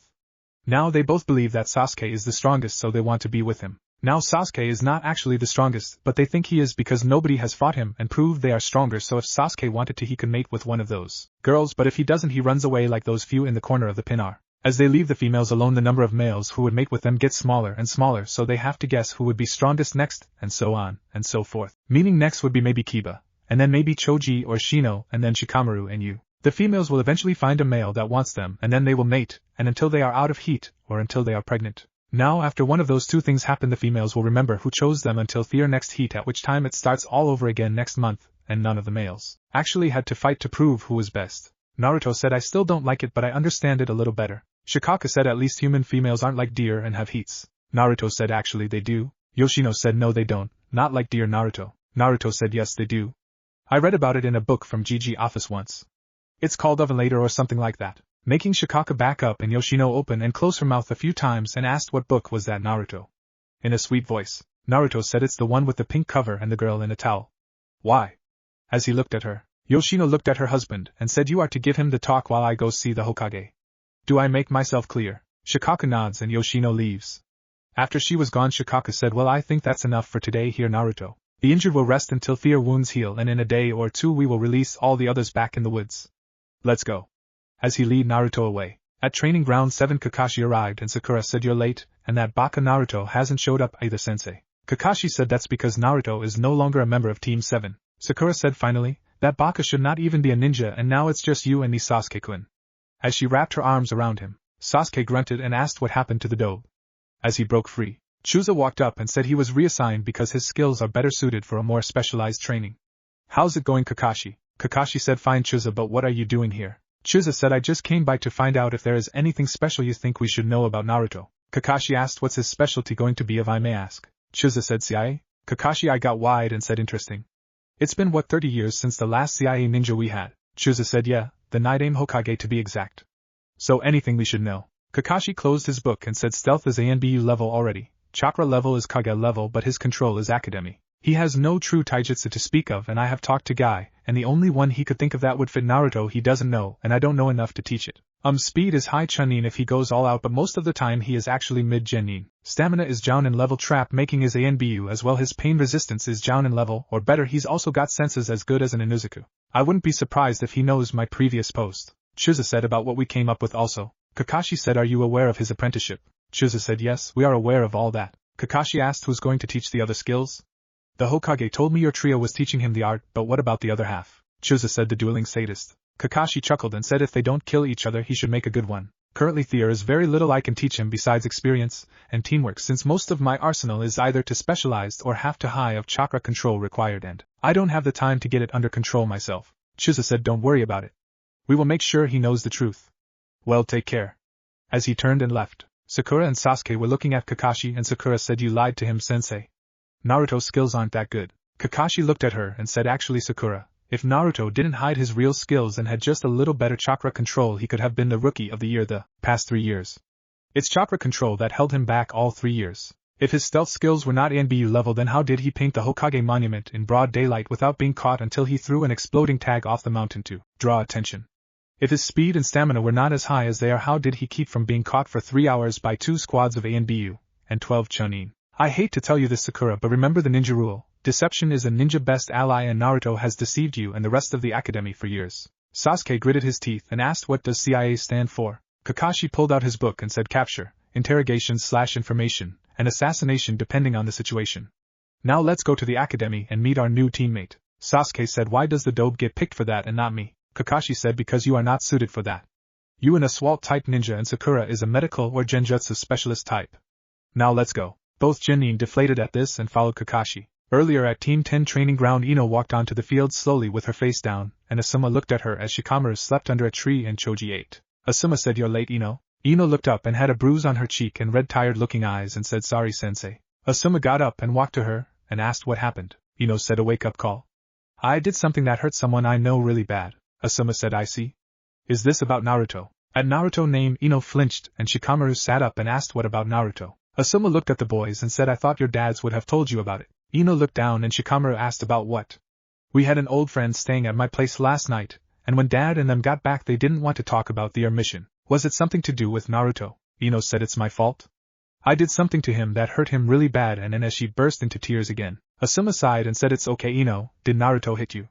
And Ino shook her head no, and Choji asked what did you do Ino? Asuma said drop it boys, and if you want to know ask your parents. Ino said in a crying voice it doesn't matter anyways. He's gone now. He left the village. Making Asuma eyes widen and he asked what do you mean Ino? Ino hiccuped and said he left last night. He said he was going to see the Hokage and resign as a ninja and leave the village, and it's all my fault. As she started crying again, Choji asked it might help if you talk about it. Asuma said drop it boys, and Ino, why don't you go on home while I go see the Hokage? Practice is cancelled for today. As he left in a swirl of leaves, Ino started to walk away and Choji said hey Ino, are you planning to come by my house today? Ino said no why? Choji said good, I didn't want to go hide my valuables. CYA. As he turned and Ino's eyes got wide realizing he knew as she took off running away crying. Shikamaru said that was cold Choji. Choji said she deserves it though. At least for now. I want her to know she can't sweep this under the rug and act like it never happened. Shikamaru sighs and nods as they begin to walk away. In the Hokage office Yoshino had just walked in when Asuma's shoe shined in and asked did Naruto really leave? Yoshino said no, why? Making Asuma look at her. Asuma blinked and said but Ino said he left last night. Yoshino said he would have had Choji and Shikamaru not kidnap him and brought him to our place. In fact I just left him and my husband to come see the Hokage. Asuma sighed and said then why did they not mentai on it before and leave Ino IC? As he realized why they did it, Yoshino said they must be trying to protect him from her for now. Asuma said sorry to interrupt by. The third chuckled and said if only all my meetings could be handled as such.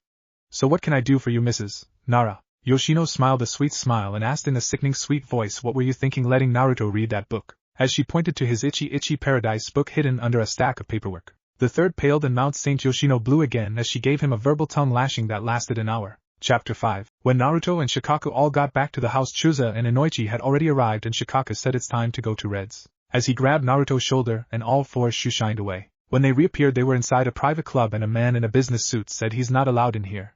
Pointing toward Naruto. Shikaku said he's here with us, and if our apprentice is not allowed in here we will take all of our business elsewhere. Davin glared and said fine, but I am not responsible for him, or his health. As he turned and walked back to the bar, Inoichi said, so what's the occasion? Shikaku said Yoshino told me to give him the talk. All three men snorts and Inoichi pulled out a 20 and handed it to Naruto, and said take that and go try your hand at one of the games or get you a drink, but that has to last you until we leave. Naruto said, but I'm too young to drink and gamble. Making a few people around the room snicker, and Chuza said the moment you put that headband on Naruto you're an adult. Now try and enjoy yourself and don't worry, we got your back. Naruto nods and looks around the room, and after several minutes he walks toward a table that had 6 people sitting beside it, and a man had a cup in his hand, and he said place your bets, Joe or Han. Naruto asked what do you mean? The man said odds or even, kid. If the total of the dice comes out odd and you bet even you lose, if you bet odd you win. It's a 50/50th chance. As he talked with contempt in his voice, Naruto shrugged and placed the 20 on the table and said show. And the man waited until everyone placed their bets, and he moved the cup and said show it. As he paid the winners and grabbed the cash of the loser, Naruto got 40 and he placed it again down on the table, and after the man sat the cup down said Han. And after all bets it came out Han. The dealer said beginner's luck. As they went again and again. After 40 games the dealer said that's it, kid, you have to be cheating somehow because nobody's that lucky. Naruto said, but most of the time I called it before you ever rolled the dice, and with all these other players here who have more experience than me, how can I cheat and not be caught? Davin said, let it go, Rice. I have been watching and the kid's just lucky right now. Why don't you take your winnings and try a different game, kid? Naruto got the 750 he won already and walked away from the table and looked around, and Davin said, if you're this lucky, why don't you try your hand at poker at that table over there?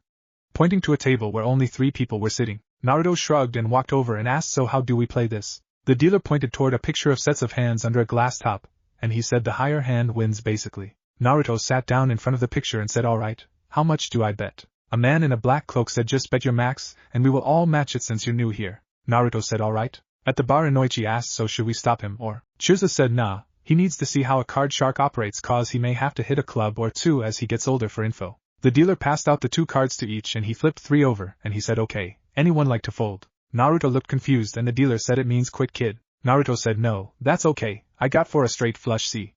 As he flipped his cards over and everyone else at the table threw their cards, muttering about lucky idiots and damn demons. After Naruto got all his money and Naruto said I guess I will go all in again. The dealer said that will be 3,000 to call. 2 of the men got up and said I need a drink. Come on dude. As he grabbed his partner. That just left the man in the cloak, the dealer and Naruto. The cloak man said the name's Ryan and I will call. As he laid out 3,000. The dealer passed out the cards again, and Naruto said him as he looked at his 2 cards and he said I got 4 aces. As he flipped over 2 aces to match the ones in the pot, Ryan gritted his teeth and shot the dealer a look, and the dealer nods slowly as Naruto took his money, and as the dealer started to shuffle Naruto said hey, you missed 2. Making everyone look at their table. The dealer said excuse me? Naruto said Ryan, you forgot to hand him back your cards. See, I can see them under your watch band. Ryan gritted his teeth and Davin came over and pulled the sleeve back and said so, trying to cheat, huh Ryan?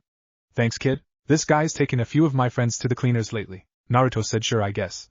If the dealer wouldn't have moved his head toward the cards when I was getting my money I would have never have seen them. Davin eyed the dealer who said he's lying boss. Davin glared and said Rose. And a mirror door opened up and a female voice said yeah boss. Davin said bring the tape for this table now and put it on the screen. Never taking his eyes off the dealer or letting Ryan go. Naruto shrugged and a brown hair girl in her late teens came out with brown eyes and a black cocktail dress, and she had a tape in her hand and she put it in a VCR under the TV, and she asked what you need to see boss. Davin said the kid here said. The dealer nods toward Ryan here when the kid was getting his money. The girl said right. As she hits play and rewinds it, and she then hits play and said he's right boss look. Davin looks as she rewound it, and played it, and he said thanks kid. Looks like you found a dirty dealer in my club. Let's take you boys to the MBU. As he pushed a button on the wall and dragged the men to the door. A few minutes later he returned rubbing his hands together to get the dirt off, and he walked over and said look kid, I think I got off on the wrong foot. The name's Davin and I own this place. The trio over there said you're their apprentice huh?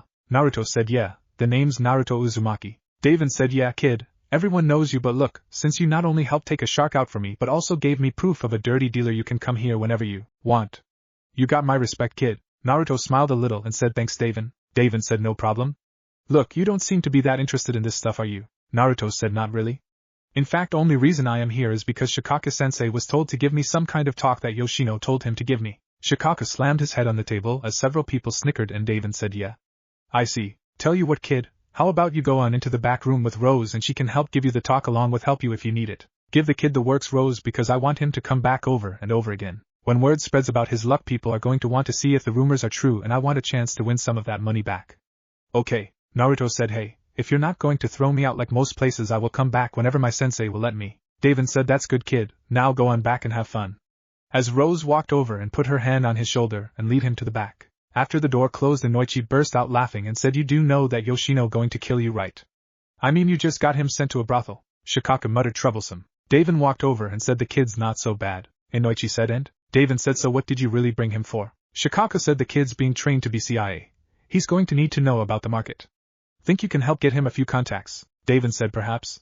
Tell you what, I will have Rose run him through the ropes a few times and see what she can do with him. If anyone can help the kid learn about the market it's her. Chusa said thanks Daven. Daven said just bring him by the next time I got a shark causing me trouble. He may not show it but he's got a good eye for details. Inoichi said the trouble is just trying to get him to show it but yeah, we will. As they got the next round of drinks. As Rose led Naruto into the back room they walked into another room that looked like a bedroom and an office. Rose said so what's your name kid and how old are you? Naruto said Naruto Uzumaki and I am 15. Rose nods and said well sit down and get comfortable on the bed. I got a few things I need to take care of so just give me a minute. As she walked over to the office desk and sat down. Naruto looked around the room and sat down, and Rose typed on a computer a few minutes, and said so what do you know about woman kid? Naruto said just what I read in Gigi's books and a few magazines. Rose said also your sexy no jutsu. As she was looking at the screen, Naruto looked at her, and asked how do you know about that? Rose said word spreads about things quickly kid and Ika Paradise doesn't give enough credit to women. Naruto asked what do you mean? Rose said well, let's take breasts for example. As she got up and took her shirt off and didn't have a bra on, and Naruto got red-faced. Naruto swallowed and asked what about them. Rose said show me your sexy no jutsu, and I will show you what I mean. Naruto stood up and put his hands together, and said sexy no jutsu. And he changed into his female self with clouds and Rose said alright, hold that until I tell you to. As the smoke cleared away, she walked over and said touch your chest now. Naruto did and asked what about it. As it looked and felt like basically a 3D magazine, Rose said alright, do what you just did to my breast. As she grabbed his hands and put them on her breast. Naruto was still red-faced but he was more thoughtful and said they're more fleshy and not as stiff. Rose said right, you based this jutsu off of a magazine, and since you don't know a lot about women you don't know how to use this jutsu effectively. Naruto nodded slowly and Rose said that's just the beginning of your flaws on knowledge of women. Your facial muscles are wrong. You need to raise the cheekbones and curve the jaw and remove the Adam's apple. Now release the jutsu, and do it again but add in the new information. Naruto nods and after redoing it Rose said better but still not perfect. Now if you are going to use this jutsu on mission then you need to make it not you but someone new. That means the blonde hair needs to go, and the whiskers also. Naruto flinched but asked what should I do about my hair. Rose said red, make it red. If you are going to use it you don't want to be plain and be unnoticed but you also want to seem natural and you still need to pucker the lips a little more but thin them. Women's lips are not naturally that big, we use lipstick to make them larger. You also need to add layered lashes to your eyes. Try again. Naruto nods and he was getting over being embarrassed because he was actually learning and Rose said much better but drop the ponytails, go with layered waves like mine, as she showed him. Naruto quickly did it again and Rose said good, you look more real. Now your breasts are too big. For a female ninja more than a handful each is too much, and will mess with your job by making you top heavy. After Naruto made them smaller Rose smirked and said good, now you look better, now the next thing we need to work on is your legs. No hair on your legs. Women hate hairy legs and try to make your legs just a little longer adding more height to your overall size. Naruto quickly did the changes and Rose said good, now let me look. As she walked around and said alright, your ass cheeks need to have a little more curved muscles so that way the muscle flex when you walk. Naruto frowned and said I think I know what you mean. As he changed again and Rose said not so much, you want shapely, not some kind of superhero. Naruto sighed and after changing again Rose said good, now that you got that out of the way let's work on the walk. Walk for me. Naruto walked and Rose said no. You are walking like a man. Woman walk with a sway where when your shoulders only slightly move with the sway up and down while your hips go right and left. Try again. After around 20 minutes Rose said alright, you got the walk down good enough for now. You will need to walk more but for today that will be good. Now it's time for your final lesson for the day. Strip. Naruto turned red and Rose said just do it damn it. Naruto sighed and stripped and Rose crawled up on the bed after she stripped and laid spread eagle, and she moved her finger with a come here motion and said I want you to come here and I want you to explore this area, look, touch, taste, whatever the hell you want to do. I will tell you if you do something wrong. I want you to see what makes me feel good, what doesn't, and each time you find something new that you don't have then I want you to add it to yourself but test it first with one of your cage bunshin. Make it like your harem jutsu in the form you're in now to compare so that way the next time you actually make yourself look like a woman you can be as accurate as possible, okay? Naruto nods and as he followed her orders he leaned the parts of a woman, and what did what as she explained it. About an hour later she said alright, that's good for today. Now I want you to do it one more time on you but do it dressed while I get dressed.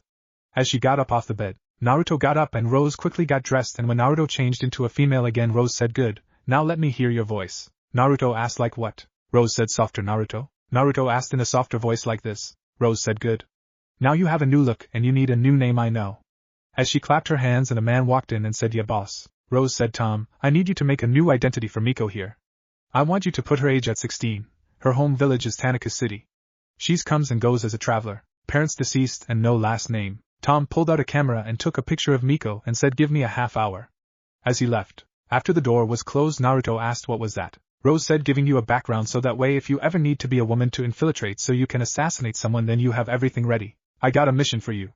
I want you to get a job Miko somewhere in Konoha. I don't care where but only your sensei will know who you really are. You must work at least 3 hours a day at this job several days a week and try to be as womanly as possible and don't blow your cover. If you can do this every day you succeed I will teach you something new about either woman, sex, or other things like how I know so much info about you. If you fail I will never speak to you again.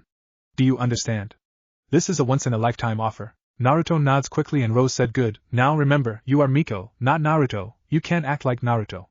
Now let's try a few scenarios while we wait. Around an hour later Naruto walked back out to the club with Rose who said come back anytime Naruto. Naruto said I will Rose and thanks. Inoichi walked over and asked so how did it go? Naruto gulped and said let's talk about it elsewhere, okay. All three men nod and leave with Naruto and Davin walked over to Rose and said so. Rose said he understands women better now. He's also got a new background and name. Davin nods and said and? Rose looked around and said Kushina would love her daughter. Miko looks just like her at that age. As she turned and walked back into the mirror door, Davin chuckled and thought still upset over losing your godmother ha. Don't worry Crystal Finger Rose or should I call you by your real name since this is personal Ellen. Her son will fill that hole for you. I can feel it. Chapter 6. Naruto, Shikaku, and Chusa all arrived on top of the Hokage monument, and Naruto blinked and asked why are we here. Chusa said you're comfortable here and we're not likely to be overheard and the way you acted back there you don't want to be overheard. Naruto sighed and put his hands together, and was covered in smoke, and when the smoke cleared they could see Miko, and she said I was told only you could know, as she pulled out some ID and handed it to them. I am supposed to find a job and try at least 3 hours a day and not to be discovered I am not a woman so I can use this disguise, in the future if need be. Every day I do it I can go and meet Rose again, and she will teach me something new.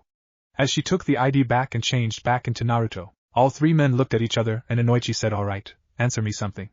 How are you feeling toward Ino now? Naruto closed his eyes and turned to look over the village and Inoichi said that settles it. Here is what we will do. I will hire a new worker, part-time at my shop. Her name will be Miko. Miko will get a chance to learn about flowers and keep her cover while observing Ino. This will give you a chance Naruto to get even with her because she won't see you and will blame herself. From what we heard while you were in the back she honestly thinks you left the village last night, and we got all those who need to know to play along for now including her, sensei, the Hokage and her teammates. Naruto said but I don't want to see her.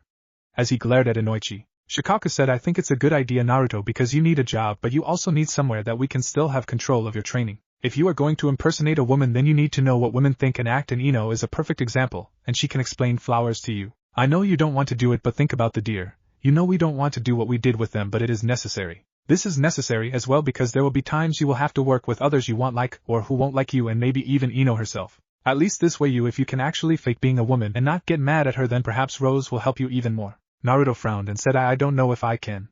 What if I can't do it? Inoichi said just try to pretend you're someone else when you're with her.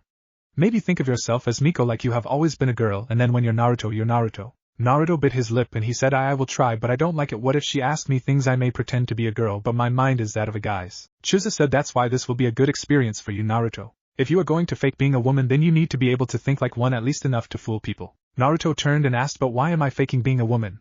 Why not fake being another guy? Inoichi blinked and asked wait, you mean you don't know? Naruto asked no what? Looking confused, Inoichi looked at him and said you really don't know do you? Naruto started to get mad when Shikaku said you're a shapeshifter Naruto. Making Naruto ask huh? Chusa sighed and said we have A and B reports in your file the Hokage gave us. In the reports it showed that your henges are real, not illusions like everyone else's are. We don't know if it has something to do with your parents like a bloodline, or if it is something because of the fox, but that is another reason we decided to take you as our apprentice. You have the ability to actually be a woman. Let me show you what I mean.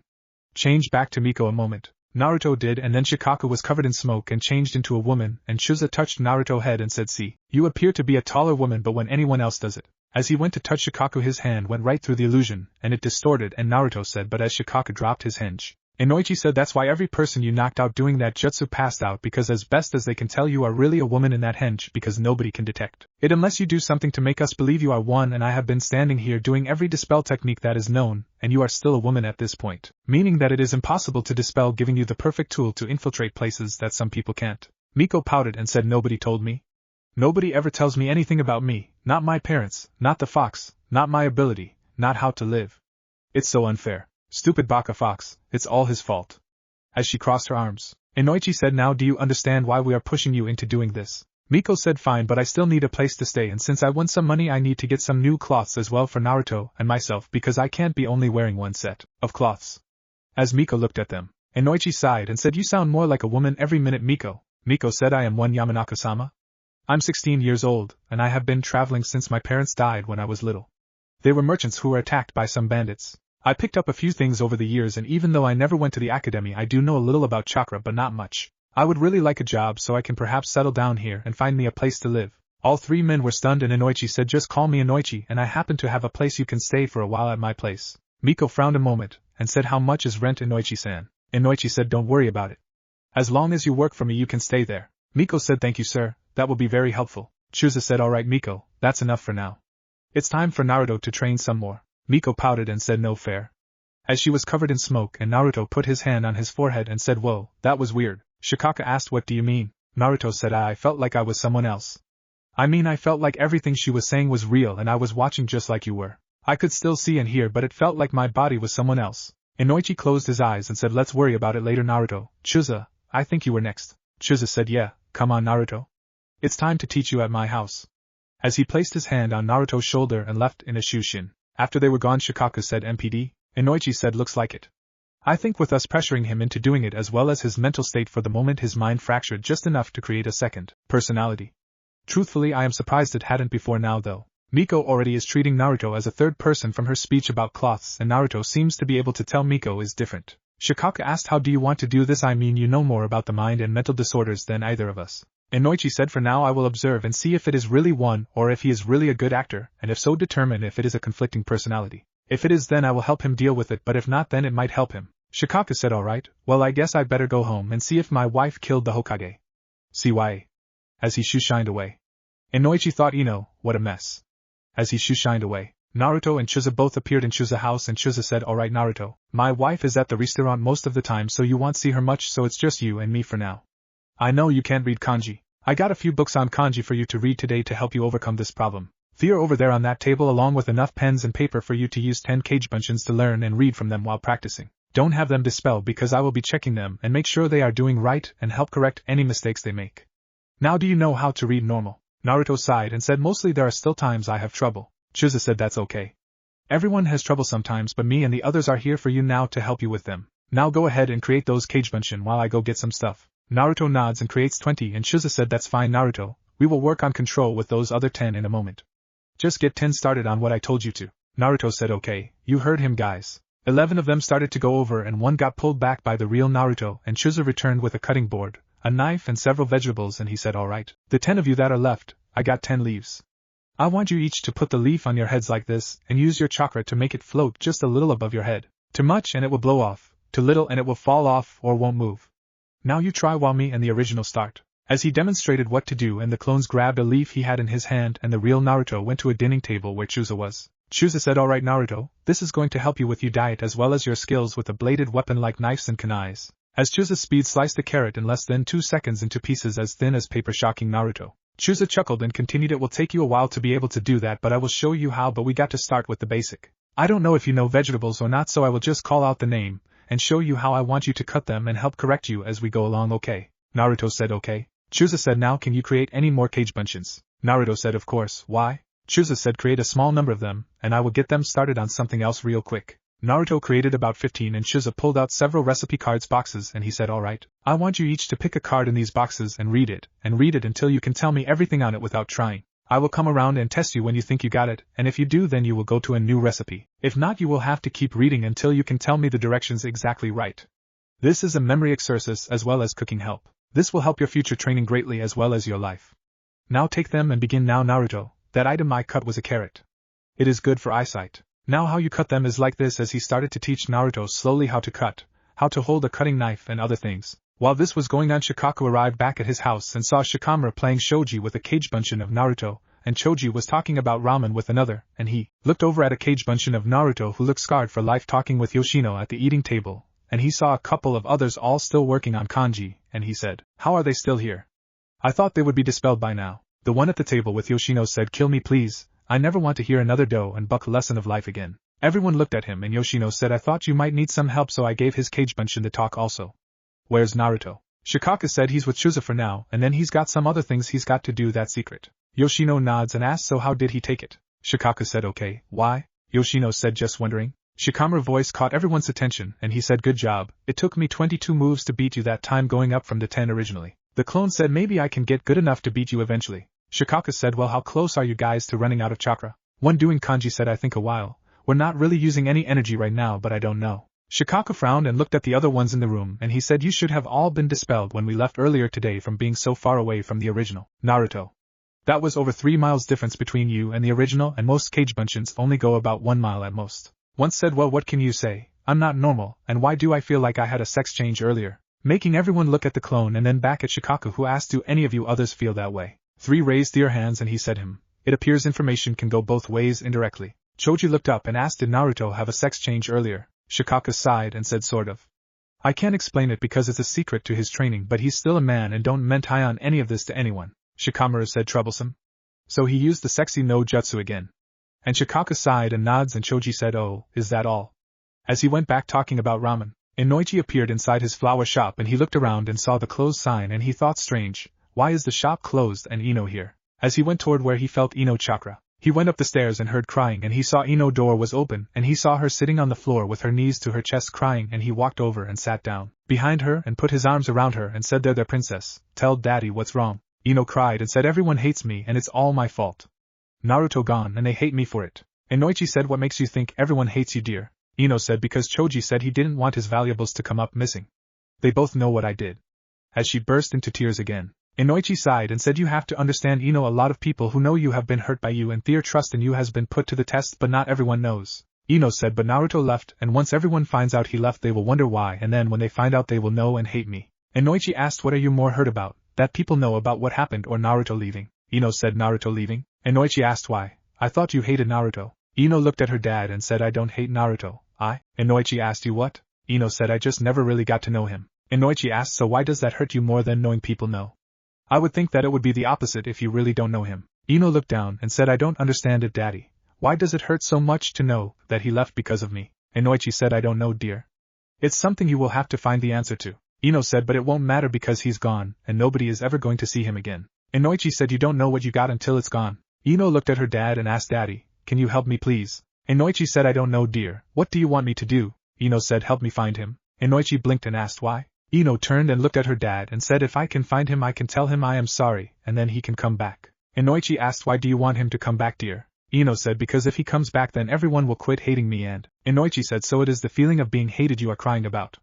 It's not Naruto. Ino sighed and thought damn it, why are none of my plans working out right? I thought if I was miserable when dad got here he would help me find Naruto so things could go back to normal. And said yes I never been hated before and I don't know what to do. I was always the good girl, always the popular girl that everyone looked up to but now everyone's looking down on me, Inoichi said finally. Now you're starting to understand a little. Ino said oh god, I am an awful person, Naruto left completely destroyed and here I am worrying about only myself. A female voice that caught both their attention said that's human nature. As both looked at saw Miko standing there, Ino said who are you? Miko said sorry to interrupt but your friend Shiza just dropped me off Inoichi-san. If this is a bad time I can come back later. As she made a motion move toward the stairs, Inoichi said no, that's alright Miko, this is my daughter Ino, this is Miko, the new employee. Ino's eyes got wide as she flinched and said, "New employee daddy," but Inoichi said yes. Miko here was referred by an old friend and she's new in town needing a place to stay and work, and since our talk last night I figured I could at least give her a job and a place to stay until she could get on her feet in case you don't work here anymore like we talked about, so that way I have someone trained ready to go. Miko said, perhaps I should go back down to the store, sir. Inoichi said, no, that's alright, Ino, why don't you go ahead and get to know her and show her around to help her get started. Ino looked at her dad with betrayal in her eyes and said, but Inoichi said, now I know. As he walked out of the room making Ino flinch, Miko said, I'm sorry about interrupting Ino, but I called and no one answered and I heard you're talking and I came to let Inoichi-san know I was here and I didn't mean to overhear or cause any trouble. Ino looked down and bit her lip and said, no, it's okay. It's all my fault anyways. And thought it is all my fault. How could all of this have happened because of me? Miko saw her fidget and said, Inoichi-san said I could stay in some loft here. And Ino's eyes got wide as she felt hurt and thought that was my loft, and then he gave it to Naruto, but because of me Naruto left. And now he just gives it to some stranger. Why? Ino gulped, ready to start crying again, and said, I see. Can you give me a few minutes to get ready and I can show you around? Miko nods and Ino got up and Miko sighed seeing the way Ino was and closed her eyes a moment, and walked forward, and before Ino realized it Miko pulled her into a hug and whispered in her ear, I may not know what's going on, but if you want to talk about it I wouldn't mind listening. A friend told me once it helps to talk about it. Ino, who was stiff at first, slowly put her arms around Miko and cried into her chest as Miko rubbed Ino back. Inoichi walked back into the doorway and he looked at Miko, looked at him, while biting her lip, and Inoichi nods and leaves and Ino still cried. After Ino stopped crying Miko stepped back a little and said, I think we might have gotten off to a bad start. My name is Miko. Ino said, Ino Yamanaka. Miko said, it's nice to meet you, Ino, and I hope we can become friends. Ino bit her lip and said, I would like that. As she grabbed some tissues and whipped her cheeks before saying, we better get going or daddy might get mad. Miko said, of course, lead the way. As she followed Ino back down the stairs and Ino asked, so what do you know about flowers and botany and floral arrangements? Miko said, nothing. Making Ino stop and turn quickly wide-eyed. Ino asked, then why do you want to work here? Miko said, because I am always willing to learn and I need a job. Ino said, I see. Well, I guess the best place to start would be with the seeds and the seedlings. Follow me. As she led Miko toward the back of the shop and out a side door and down a small path where a greenhouse was. When they got in the greenhouse, Ino led her over to a section that looked like topsoil only, and Ino said, this is where we start most of our flowers. We usually just take seeds from plants we already raised or some we found in the woods or ordered from elsewhere, and plant them here until they become seedlings, which is what that next section over there is. Pointing to another section that had a bunch of little seedlings popping out of the ground. Miko nods and Ino said, now for this to work so the plants can grow healthy, we have divided this large rack here into 60 separate sections so any roots they have won't get stuck together and kill each other. Miko said, seems simple enough. Ino snorts and said, you haven't got a clue yet. We have to know what the plants are that are growing, which takes careful cataloging, because if we run out of a certain type of flower it could take weeks before we get it in again, which means loss of business for us. Take this for example. This is a seed for a basic red rose. Right now it's not in very much demand, but around Valentine's Day we can't keep enough of these. All these flower beds are already full right now, so how about I let you take a personal starter kit to try and take care of yourself, and see if you can make them grow. As she walked over and got a 6-divider flower pot and put soil in it, and grabbed a pack of rose seed and said, okay, the instructions for these roses are on the back and you can learn to do them on your own time later. For now let me show you some of the adult flowers we have and tell you the name, and the meanings behind them, and then quiz you on it. As she led Miko through the greenhouse. And 2 hours later they came out of the greenhouse and Ino said, well, you got most of the names down, and a few of the meanings. You're actually faster on picking it up than I was. Miko said, thank you, Ino. Ino looked at the clock on the wall, and saw it was about 6 p.m., and she frowned, and said, well, the shop closed an hour ago. I guess me telling you all those names and meanings as well as a occasional test was longer than I intended to. Miko smiled softly and said, I actually enjoyed it, and I learned more about plants and flowers than I had imagined possible, and you have so much passion for them I am envious. Ino smiled and said, well, it comes natural. My family has done this since before they originally came to Konoha. Miko said, will that be all for today? I'm a little tired. Ino blinked and said, oh right, I forgot that you're new here and you need a place to stay. You said Dad was going to let you use the loft. Miko said, that is what he said. Ino sighed and bit her lip and said, well then please follow me. As she led the way back toward the main house/shop, and she took a side path and came to a wooden gate, and said, this gate can only be opened from this side for security reason, but you can get to the loft from the side of shop. As she opened the gate and closed it after they walked out, and there was a set of stairs leading up, and Ino bit her lip and closed her eyes as she led Miko up the stairs, and she pulled out a set of keys and said, well, I guess this is yours now. As she took a key off her set and gave it Miko. Miko took it and unlocked the door, and Ino walked in and turned on the light and said, it's not very much so far. I wasn't planning on moving into this place until I was older, so there is still a lot of work needing done. The painting needs to be done, which is why I got all those paint cans there under the sheet. The washer and dryer that are over in the corner still have to be hooked up. The cabinet shelves are up but the doors and hardware for them still have to be installed. Miko thought you never mentioned all this, Inoichi. As she looked around the loft apartment and said, well, the furniture is all here so I can still sleep on the bed. Ino said, well, I guess I'd better go, hope you're comfortable. As she left. After Ino was gone, Miko walked over and moved the tarp on the paint cans and looked at the cans and thought, well, there are nearly every color possible here. Ino must not have decided on a theme yet. And she walked over and locked the door, and pulled the mini blind down as well as the curtains so nobody could see in, and she put her hands together and released the jutsu, and Naruto was standing there, and he sighed and said, I guess I got no choice. As he put his hands together, and said Kagebunshin no jutsu, and 10 clones appeared. Naruto said, alright, we need to get this place together if I am going to live here, so I want 2 of you to put the doors under the cabinets, and then 1 of you to put the hardware on the cabinets. A Kagebunshin said, hey boss, what about the painting? Naruto said, not right now. I want the rest of you to work on getting that washer and dryer hooked up and then wash the sheets and covers while dusting the place so that way it's not so dusty in here. A clone asked, what are you going to do, boss? Naruto said, me, I'm going to go take a long hot bath. As he walked toward the bathroom and closed the door, Naruto began to take his cloths off and opened the bathroom door and set them down and said, wash these when the machines are hooked up. Before closing the door, and he turned on the bathwater and looked around and thought, it looks like Ino had the bathroom ready to use. There's towels, soap and toiletries. As he got into the water when it was ready and leaned back to relax before he slowly drifted off to sleep. In the loft, his Kagebunshins got to work. Chapter 7. Naruto awoke the next morning with a splitting headache, and he thought, what the hell happened? It feels like my brain is exploding. As he got out of the water that was ice cold, and he shivered a little, and he dried off, and he looked around and thought, where's my cloths? He sighed and left the bathroom and blinked, and asked, how long have I been in here? As he looked at the loft, and saw that the cabinets were done, the washer and dryer hooked up, the sheets in the apartment had been washed as well as the furniture moved around, and he looked over at the walls and thought, that is actually pretty good looking. It feels relaxing having a beach scene played out on the walls. As he bent down and got the cloths with a note, and he read the note. Naruto, I came by and brought you a present for your new place, and told one of your Kagebunshin to send a message to all the others that were still in use at Chusa and Shikaku place, to dispel one at a time so you don't get brain overload. Inoichi stopped me to tell you that they had called and told him they were still in use, and since I was on my here, the present I brought you is 4 sets of cloths for you and Miko each, and also a set of groceries. Come see me when you can. There are some things I would like to talk to you about privately. It's about your mother. Rose. Naruto's eyes got wide as he read it, and he quickly got dressed and went toward the door and was about to reach for it when there was a knock. Naruto thought, shit, and looked through the keyhole and saw Ino standing there, and he bit his lip and was quickly changed into Miko and said, just a minute, as he ran over and threw the note in a drawer. Miko walked back over and opened the door and said, oh Ino, what can I do for you? Ino said, can I come in? Miko bit her lip and said, sure, come on in.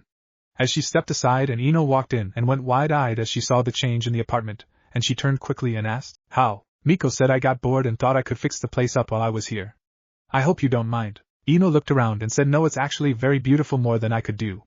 As she looked down, Miko said, I'm sure you could have done a better job than me. I mostly just and stopped and thought, wait, why the hell don't I have any memories of painting this? I remember seeing Rose now, but then she gave my clone the message and they dispelled. Did she do this? Ino snapped her fingers several times and Miko shook her head and said, what? Ino said, you spaced out there for a moment. Everything okay? Miko said, yeah, sorry about that. I just realized something someone told me recently, and it was a shocker. Ino said, it's alright. I came to see if that offer was still open. Miko asked, which offer? Ino said, the one about talking about it. Miko closed her eyes and said, sure Ino, let's sit down though so we can be more comfortable. Ino nods and sat down on the couch, and Miko closed the door and sat down and asked, so how do you want to do this? Ino looked away and said, I did a lot of thinking last night after I left here. I realized some things about myself I didn't know before, some things I don't like. Miko looked at her and thought she's being honest this time, not like last night when she was talking to her dad. Ino said, this is hard for me.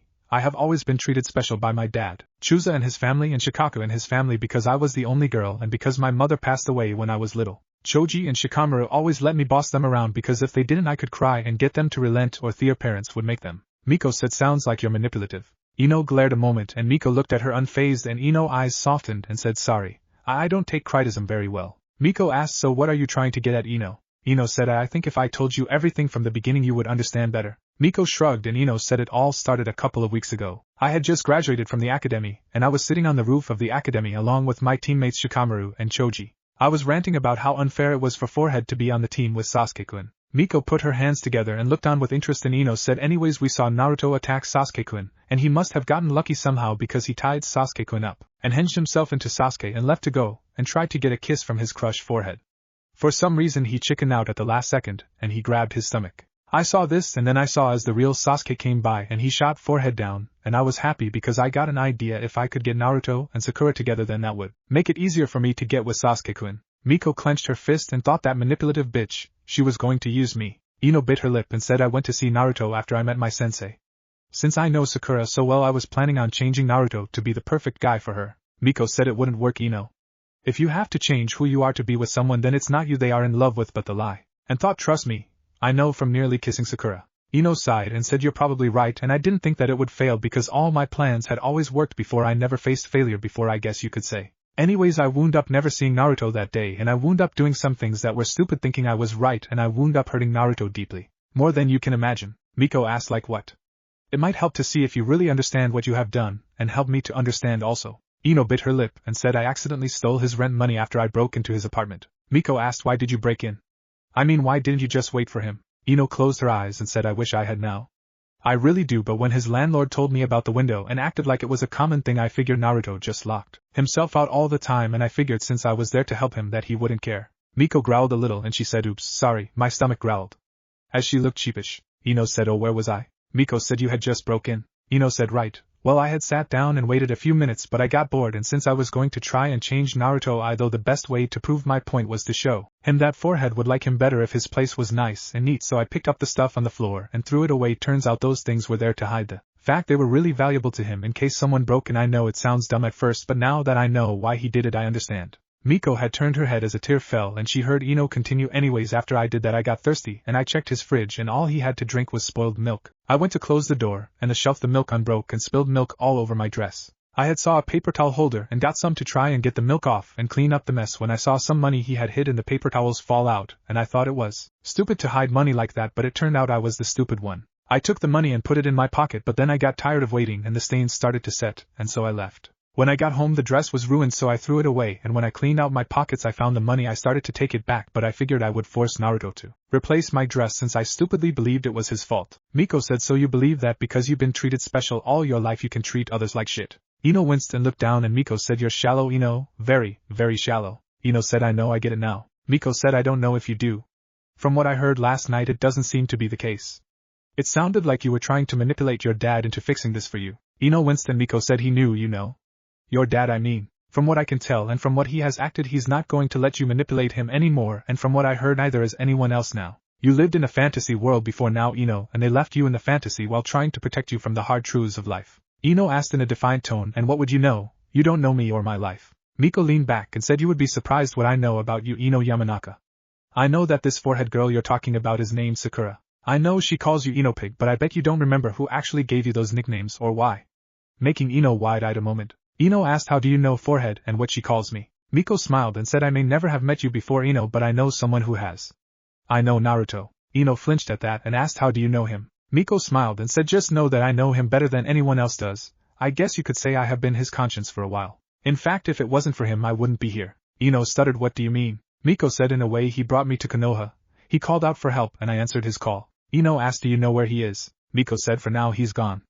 I don't know when or if he will be back. I doubt he will ever see you again though because he told you that he was leaving and you wouldn't ever have to see him again, and one thing Naruto does is keep his word. Ino looked down and said is there any way I can see him so I can tell him I am sorry? Miko asked are you just wanting to say it so that way things might go back to normal? Ino flinched and Miko smiled sadly and said I thought so.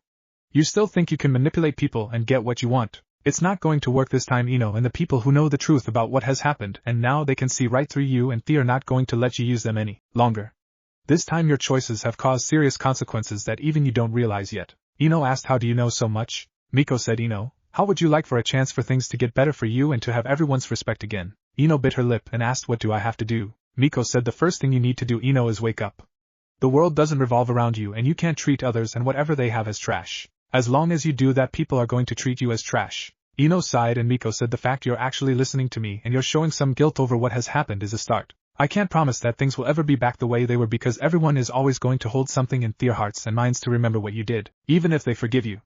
That is something you're going to have to face. Ino looked down and said it's not fair. I never wanted this to happen. Miko said and Naruto never wanted Kyuubi to be sealed in him. Making Ino look up wide-eyed. Miko saw the shocked look on Ino's face and she said that's something else you're going to have to come to terms with. Now that you know the truth you are going to be pressured by those around you to either accept Naruto or hate him for it. Either way, you are going to have someone who is friends with you now hate you for that choice. The only thing I can tell you is do whatever you feel is the one you can sleep with that night. If you can't stand yourself, then how are you going to stand what people think of you? Ino looked at Miko for several minutes, asked, why are you telling me all this, and why are you helping me? Why don't you hate me like everyone else does? Miko got up and walked toward the kitchen and said over her shoulder, it's not actually hate they have for you, Ino, it's disappointment. You used to be someone people looked up to as a leader and friend. You let that person slip away and became someone you're not. As she got 2 glasses out of the cabinet and filled them with water, Ino asked, what do you mean? Miko smiled a small smile and said, did you know there were only 3 times Naruto has ever hated someone enough to actually want to harm someone, and 2 of those times was you? Ino swallowed and said, I know, one of those was what I did to start this mess. Miko said, actually no? He didn't actually hate you then? Pissed, yes.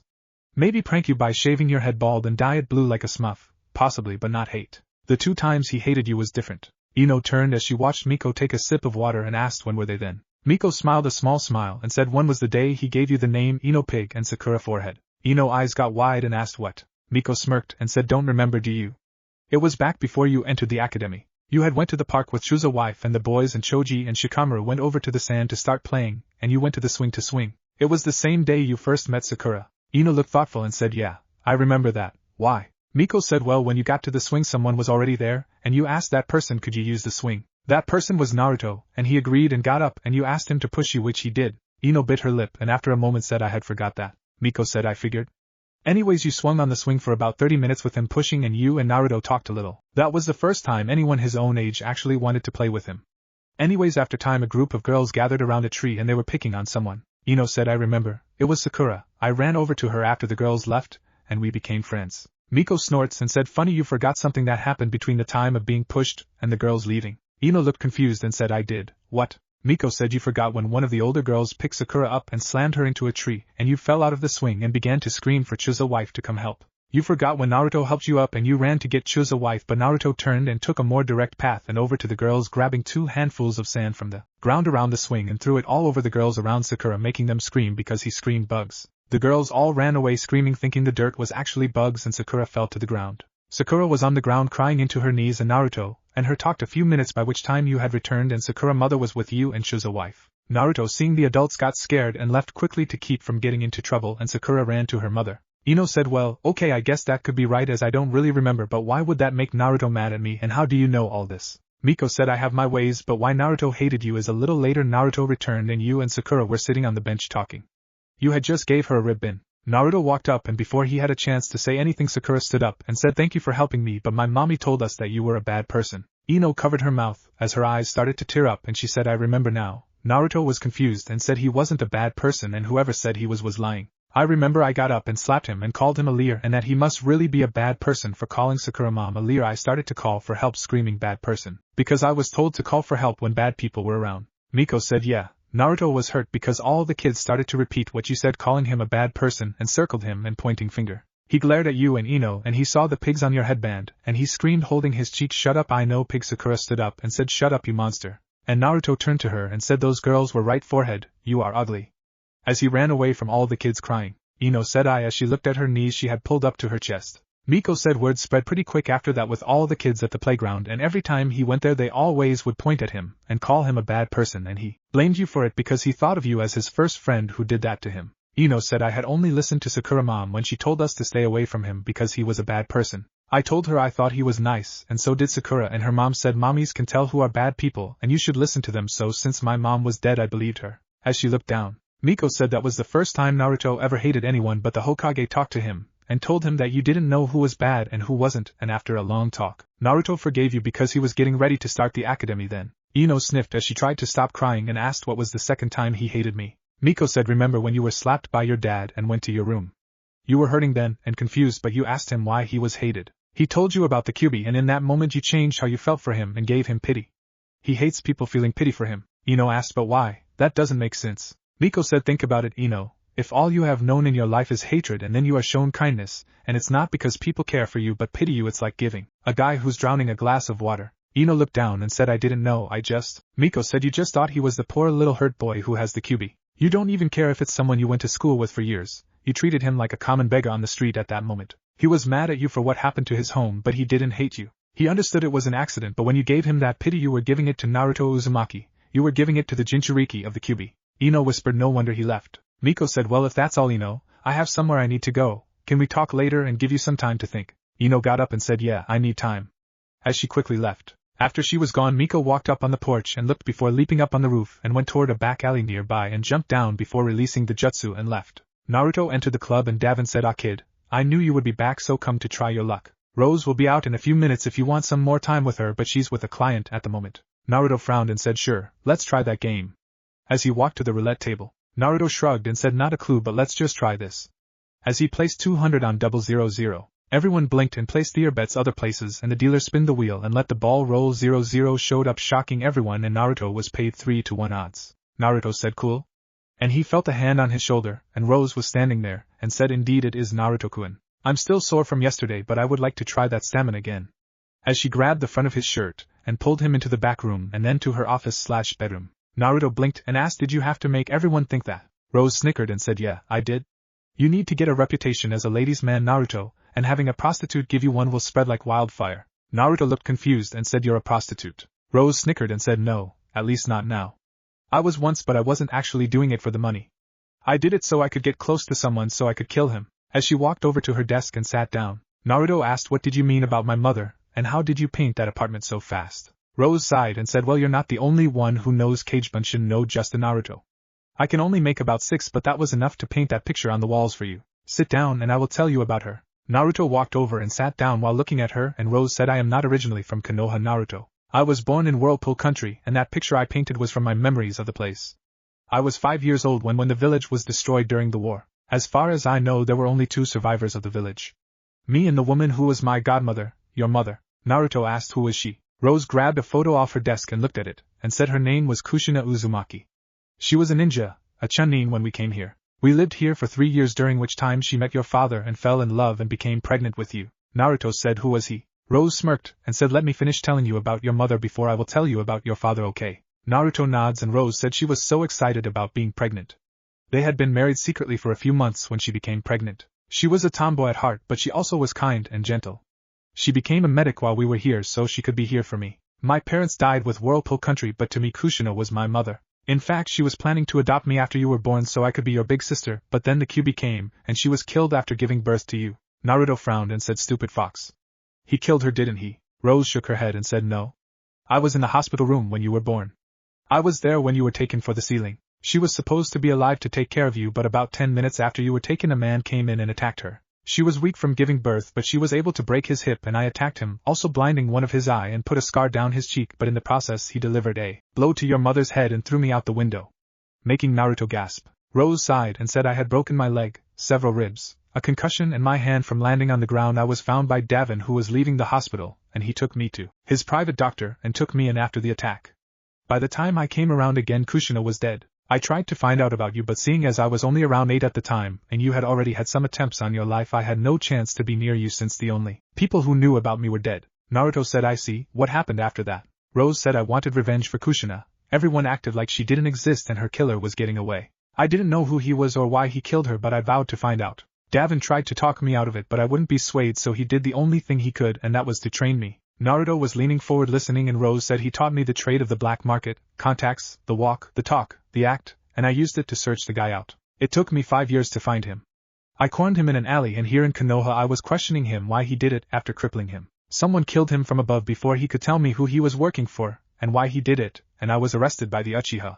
Naruto asked so you were able to avenge my mother and was arrested. What happened and why are you telling me all this now? Rose said well, a friend busted me out of jail, and I disappeared and created a new name for myself like Miko. I then went back to working with Davin and waited for a chance where you and I could meet, and I could earn your trust so I could tell you about your mother and myself. Naruto said so you think only meeting me yesterday and I would trust you? Rose said no, actually I was going to wait to tell you but then a contact gave me some information after you left last night that is forcing my hand. There is a group of S-rank missing nins called Akatsuki.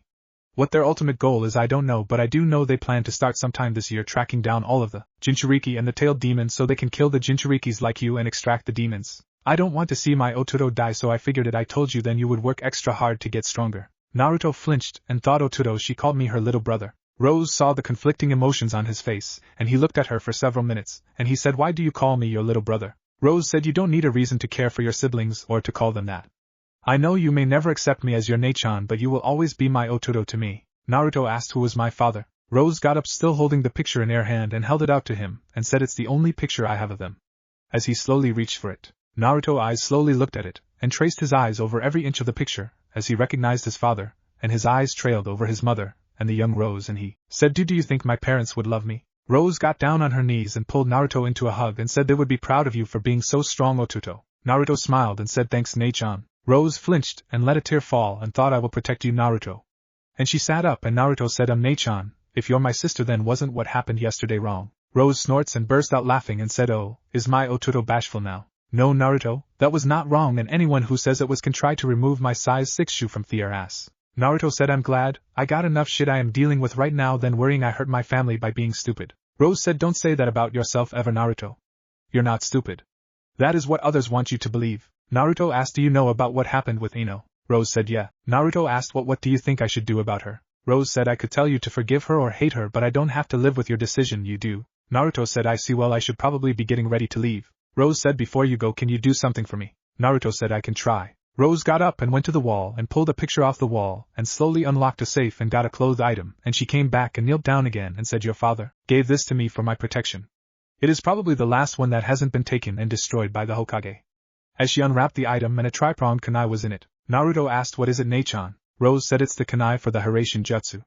The jutsu that made your father famous. Naruto looked down in awe at the kunai and Rose said, I've kept this all these years so I could give it to you when I told you about our family. I have made a mold of it out of clay to have the seal copied in case it was destroyed. I would like for you to try and use this kunai. Naruto asked, what do you mean? Rose said, I had it x-rayed. Inside of this kunai is tube of blood along with a blood recognition seal on the tube. I believe that is the key to using this jutsu. I think that is why nobody ever figured out the way it works, because the blood inside determines who is summoned. If I am right, then you being his son plus what I did will make it where you can use this. If it works, then we can trick the recognition seal and repeat it over and over again. Naruto said, I don't understand. Rose said, do you see that tiny little hole at the top of the kunai that looks like a string could go through it? Naruto nods and Rose said, I won't tell you how I did it, but I took the blood out of the tube inside of it, and I want you to refill it with your blood, so can you cut your hand and let the blood go inside of the small hole? Naruto shrugged and pulled out a kunai and cut his hand, and he held it over the small hole, and after cutting his hand several times Rose said, okay, let's try it, as she channeled chakra into the kunai and threw it at the wall. The next thing Naruto knew, he was falling on the floor across the room from the bed, and Rose was wide-eyed and smirked and said, congratulations, Otuto. You're the second yellow flash of Konoha. Naruto shook his head, clearing the cobwebs, and said, okay, that was weird, but now what? Rose said, come over here while I get someone. I can have some more of these made so you can use them in battle, and I will keep the molds so if people try to take your kunais, then I can just make some more, but I am going to need a pint of blood from you to go into the kunais, okay? Naruto said, sure, Nei-chan. Rose smiled and got up and left the room, and Naruto walked over and picked up the photo of his parents, and thought, I am glad to know who you were finally, and that you all didn't abandon me, but it's just more for me not to think about right now while I have other things to worry about. I don't know if I trust you yet, Rose, but I will play along for now just like I am doing with everyone else. I don't know who I can trust any longer, but the one thing I can do well is act. A few minutes later Rose came in with another woman who looked about Naruto's age, and she had a small bag with her, and said, is this who you wanted me to get the blood sample from, Rose-sama? Rose said, yeah, and think you could do that trick for him while he waits to fill the bag. As she sat back down, Naruto asked, what trick? The woman said, don't worry about it, Naruto-sama. Just take everything off so I can get that blood sample. Naruto frowned and looked at Rose, who said, relax, it will be okay. Naruto sighed as he stood up and slowly took his cloths off and sat back down, and the woman put a rubber band around his arm and said, you might feel a little stick, as she pushed a butterfly needle into his arm and then hooked in 4 bag to it that started to fill with blood. Naruto laid back and closed his eyes when he felt something, and he looked down, and the woman said, not all us working girls fuck, Naruto-sama. I give custom massages. Now what I am going to do is work on the muscles around your stomach. They are some of the most overworked muscles for ninja, and yet they never get to rest. As she rubbed her hands laced with chakra across his stomach, Naruto laid back and his eyes fluttered and said, I never caught your name. As he felt the pleasure from her touch, the woman said, don't worry about my real name, Naruto-sama. Naruto asked, what's with the Naruto-sama crap? It makes me feel old. The woman looked at Rose and said, I'm your first contact into the underworld, Naruto-sama. I may not look it, but I am a medic. Rose-sama pulled some strings and rescued me from mist where I would have been killed because of my bloodline. My bloodline allows me to heal nearly any injury by having the one who is injured feed off of my blood. If you ever need something taken care of medically that you want done unofficially, you can call on me. Now, as I said, you don't need to know my real name, but in the underworld I am called Chika. Naruto relaxed and said, I see. I take it that Rose set it up for you to be my contact. The question is, why you though? Chika said, you're smarter than you make others believe. The answer is easy. This is what I really look like. as she was covered in smoke, and Naruto looked at his eyes went wide and said, "I be damn, I thought you were dead." Chiyo smirked and said, "Been a long time, hey Naruto-sama?" Naruto glared at Rose and said, "Please explain to me why the only doctor from Konoha General Hospital who I was told died nearly 2 years ago, that treated me as a human, is here, like this." Chiyo said, "I crossed the wrong person on the council, and they arranged for me to be sent to Mist for a mission that I was sold out on. Had Rose-sama here not have called in a few favors, I really would have died on that mission, and if I would have shown back up as myself, then the person I crossed would have made sure I had an accident, so I traded my services as an unethical doctor to Rose, and now you." Naruto said, "Very well, Chiyo. I will remember you should I ever need you." "Is that all?" Chiyo pointed and said, "We have been done for about 5 minutes now." As Naruto looked at, he already had the needle out of his arm and said, "You were always gentle with the needles." Chiyo chuckled and said, "Will that be all?" Naruto asked, "How will I contact you if I need you?" Chiyo said, "Come to the brothel and ask for a massage from Chiyo. If I am available, I will contact you then." Naruto said, "All right." As Chiyo left, after she was gone, Naruto said, "How many contacts have you got set up for me to learn Nachon?" Rose said, 5, Chiyo your medic, 1 for weapons, 1 for info, 1 for money, and 1 scavenger. Naruto said, "I see. So is that all? Because I don't know what my sensei had planned for today." Rose said, "Yeah, unless you need something from me, don't contact me again until I contact you in a week or 2. I got some things to take care of, and you don't want to draw too much attention to me in this place." Naruto said, "Sure, Nachon. Well, I'd better get going." As he got up and walked toward the door, and Rose said, "By the way, I know you haven't accepted me completely yet. I respect that until you do, Ototo." Naruto didn't say anything as he left, and Rose smirked, and thought he's so much like you, Kushina is scary. When Naruto was walking down the street, a woman in a trench coat appeared and said, "Hello Gaki. I've been looking for you." Naruto looked around and asked, "What do you want from me?" The woman said, "To see if I accept you as my student. I told those 3 heads I would give you a chance to prove you're worth my time. Meet me at training ground 44 in 20 minutes. As she shined away, Naruto thought, "What now?" As he took off. What if Shikaku is Naruto's sensei Sasuke bashing? And thanks for watching my video till the end. If you enjoy this content, then do consider subscribing to my channel, and leave a like if you guys need the next part. Comment down, and thanks for watching the video, and see you guys in the next video.